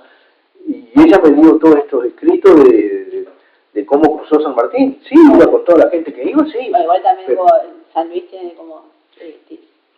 tiene una junta sanmartiniana, pero niegan también la parte en la que en San Luis le hacen como una especie de golpe de estado al gobernador Dupuy, que era el hombre de San Martín, porque ya no querían darle más ganado, más cosas para sostener el ejército. El departamento de Dupuy es el de acá. Claro, y bueno, y ellos como que se rebelan al hombre de San Martín, que era Dupuy, porque ya no querían contribuir más a la causa. Claro, pero todo esto, como no sé si fuera a decirlo, fuera a negar la participación de San Luis en todo lo que fue el San Martín. Pero bueno, tiene esto la historia de que cuando uno quiere contar lo que no se dijo, se lo acusa de tener una visión ideológica. Pero cuando vos ocultas cosas, también es ideológico, y sin embargo no se reconoce. Sí, ahí fue. Y el último tratado de paz que va a cobrar Jean Camila, que es el último, cuando le hicieron la emboscada a Pozo del Cuadril, lo firmó Pumeres, que te enseñé yo, y Baigorrita, con Olascuaga. Olascuaga era el militar. Se firmó a orillas de la laguna Tanantuey, ahí en Telén. Entonces, Pumeres, Tanantuey. Tanantuey. Una laguna que está entre Vitorica y Telén.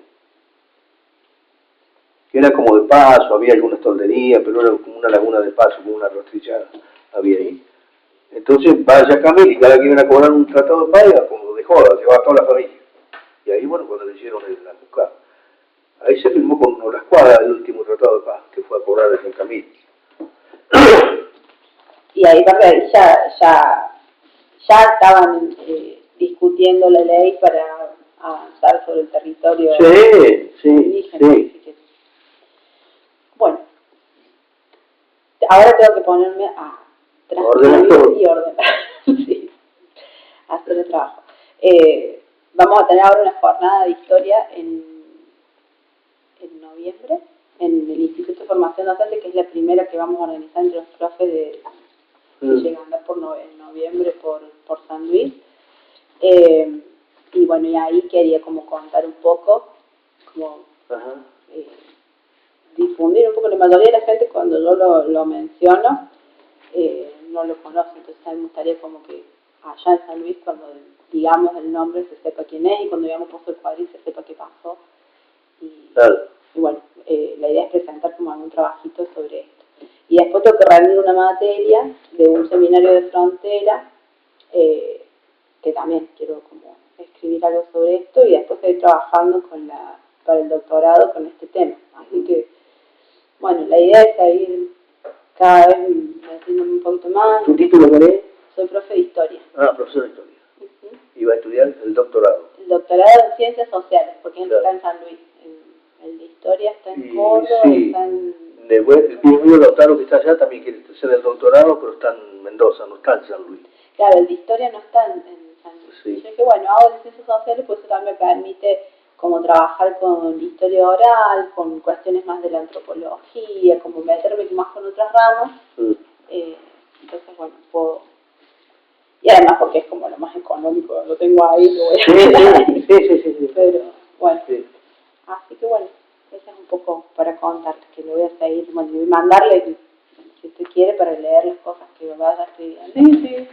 Bueno, mejor, bienvenido seas. Yo leo todo lo que me mandan. Y así después me dicen, no, también los retos, sí. Me rete, me diga, no puse cualquier cosa, esto no es así, porque la idea es contar. No, porque hay cosas que no, pero te das cuenta cuando hay malas intenciones. Viste que cualquiera se da cuenta cuando hay mala intención en lo que lee. Pero hay algo que he aprendido, que es que en el nombre de las buenas intenciones también se mete la pata. Entonces, ¿viste? No quisiera. Sí, claro, pero eso es la mala intención. La mala intención es una cosa y meter la pata por tener buenas intenciones, vos te das cuenta, acá se equivocó, y bueno, listo, la corregí. Pero vos te das cuenta que después la siguen. Claro. La siguen y eso es mala intención, ¿viste? Claro. De Petri, por ejemplo, tiene un libro, Rostros, 2 libros tiene. Rostros de la Tierra, se llaman, y 2 tomos. En uno pone, Jean-Camille muere en el campo por subir al caballo, va a poner pie en el estribo y cae de espalda, muere de un ataque al corazón. Bueno, ahí fue la primera pelea que yo tuve con él. Le digo, pero vos te escribiste y estuviste en Pictónica, ¿por qué no me fuiste a ver? Porque lo fui a ver a Falabella, un muchacho que era profesor de no sé qué, y él me dio la foto que te dio Falabella, la sacó en casa, se las di yo. Claro. Le sacó fotos a las fotos que yo tenía, le digo. Y la historia que me la contó él, le dije, pero ¿por qué no fuiste a misión? No le conté esa historia a Falabella. Él no me preguntó de ninguna historia, me preguntó si yo tenía fotos, le dije que sí. De Luisa Díaz, de Cacique, de mi tío, de mi abuelo, todo. Y dice, Jean-Camille, le digo, ¿sabes dónde muere Jean-Camille? A los 102 años muere ahí en la casa, acá en Pitorica, en el ranchito que se está cayendo, ahí se muere. Bueno, y después, ahora otro día lo leo, no sé en qué parte, lo leo en el teléfono. Dice, Jean-Camille nació en 1854. Jean-Camille nació en 1819, el mismo año que nace Paquirroter, Mariano Rosa. Ah, ¿tenían la misma edad? Sí, la misma edad tenía, pero no sé el mes. La misma edad tenían, sí. En 1819 también nace, como es Mariano. Y a mí nace el cacique Jean-Camille. Que yo voy a ver si, no sé cómo hacer, pero no creo que haya algo de nacimiento de Jean-Camille. No, claro, o posterior, capaz. Sí, y de haber, tiene que haber en San Luis. No, es que lo que tiene que haber, porque en esa época tampoco había registros, lo que tiene que haber son las actas de bautismo, era el único registro que había, que es lo que usted contó de Donati. Sí. Eso es lo único que, porque lo que sí a mí me gustaría en algún momento es ver qué hay en San Luis, la iglesia más vieja que hay, por lo menos en San Luis capital, es la de los dominicos. Y ahí tiene que haber actas bautismales y por lo menos algún registro de los cambios de apellidos. Para poder rastrear, porque hay un montón de gente que es descendiente indígena. Bueno, yo tengo tengo apellido español por todas mis familias, pero yo no tengo como son todos criollos, entonces yo sé pero no sé de dónde, sé que somos descendientes porque además somos todos morochos, todos del campo, todo criollo, mi abuelo no tiene registro de ningún pariente que diga, ay, tu abuelo vino del barco. Pero vas a saber de qué... Por ejemplo, los inmigrantes, no a todos hay que meterlos en la misma bolsa. No, claro. Porque acá cuando se funda Vitorica, viste que como era antiguamente, cuando hacían un fortín. Hacían un fortín cuando en Buenos Aires, en esas épocas, que era de venir muchos barcos, muchos inmigrantes, y y era una época jodida en Buenos Aires donde había muchos crímenes, porque había gente de toda, de todo, alemanes, rusos, italianos, ingleses, y bueno, y se armaban unas trifulcas bárbaras. Y había muchos cabarets, muchos piringundines, le decían ellos. Había muchos. Y cuando hacían una racia los milicos a la noche por los cabarets, agarraban, todos los que iban a los cabarets eran esos gauchos pendencieros que le dicen, gauchos vagos, timberos, que vivían de las mujeres, que estaban en el cabaret, que se los pasaban vagueando, chupando. Sí, la mala vida, sí. Los gauchos pendencieros, que les dicen. Y porque los fortines estaban, las mujeres eran la mayoría prostitutas, que era que agarraban una racia y les mandaban a los fortines. A trabajar allá como soldados, a pelear si tienen que pelear, o a hacer la comida, cualquier cosa. Y acá cuando se funda Vitórica, cuando se funda el Fortín Resina, que está en el Pisadero, un lugar que se llama el lugar del Pisadero, ¿no? Vinieron también gente que mandaban a poblar el desierto. A poblar el desierto estaba poblado. Claro. Ya vivían los nuestros y vivían con su filosofía de vida, su forma de vivir, su religión, su todo. Forma de vestir, forma de comer, todo tenían, todo. Y así que, y cuando venían esas gracias que mataban a Buenos Aires con los militares a inaugurar un cuartel como Fortín Resina acá, en su lugar se llamaba Hecho Güey, quiere decir lugar de la resina, en Ranquel. Bueno, dentro del Fortín casi todas las noches había muerto, porque venían gente desconocida, y mujeres, y prostitutas, y uno quería ir con uno, que quería ir, mataban algo. Y había, así como eso, había mujeres buenas, y familias buenas.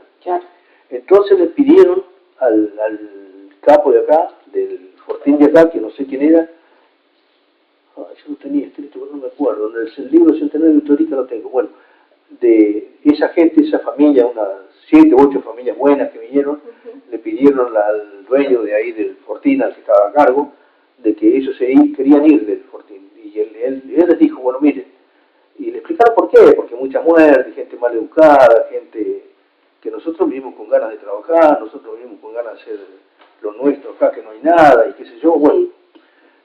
Bueno, dice, váyanse, pero no se vayan lejos. Acá alrededor del cuartel nomás quédense y háganse su rancho y métanse ahí y viven ahí, porque acá van a tener la defensa. Si vienen un malón, lo va a querer agarrar y bueno, están los milicos, acá lo van a defender.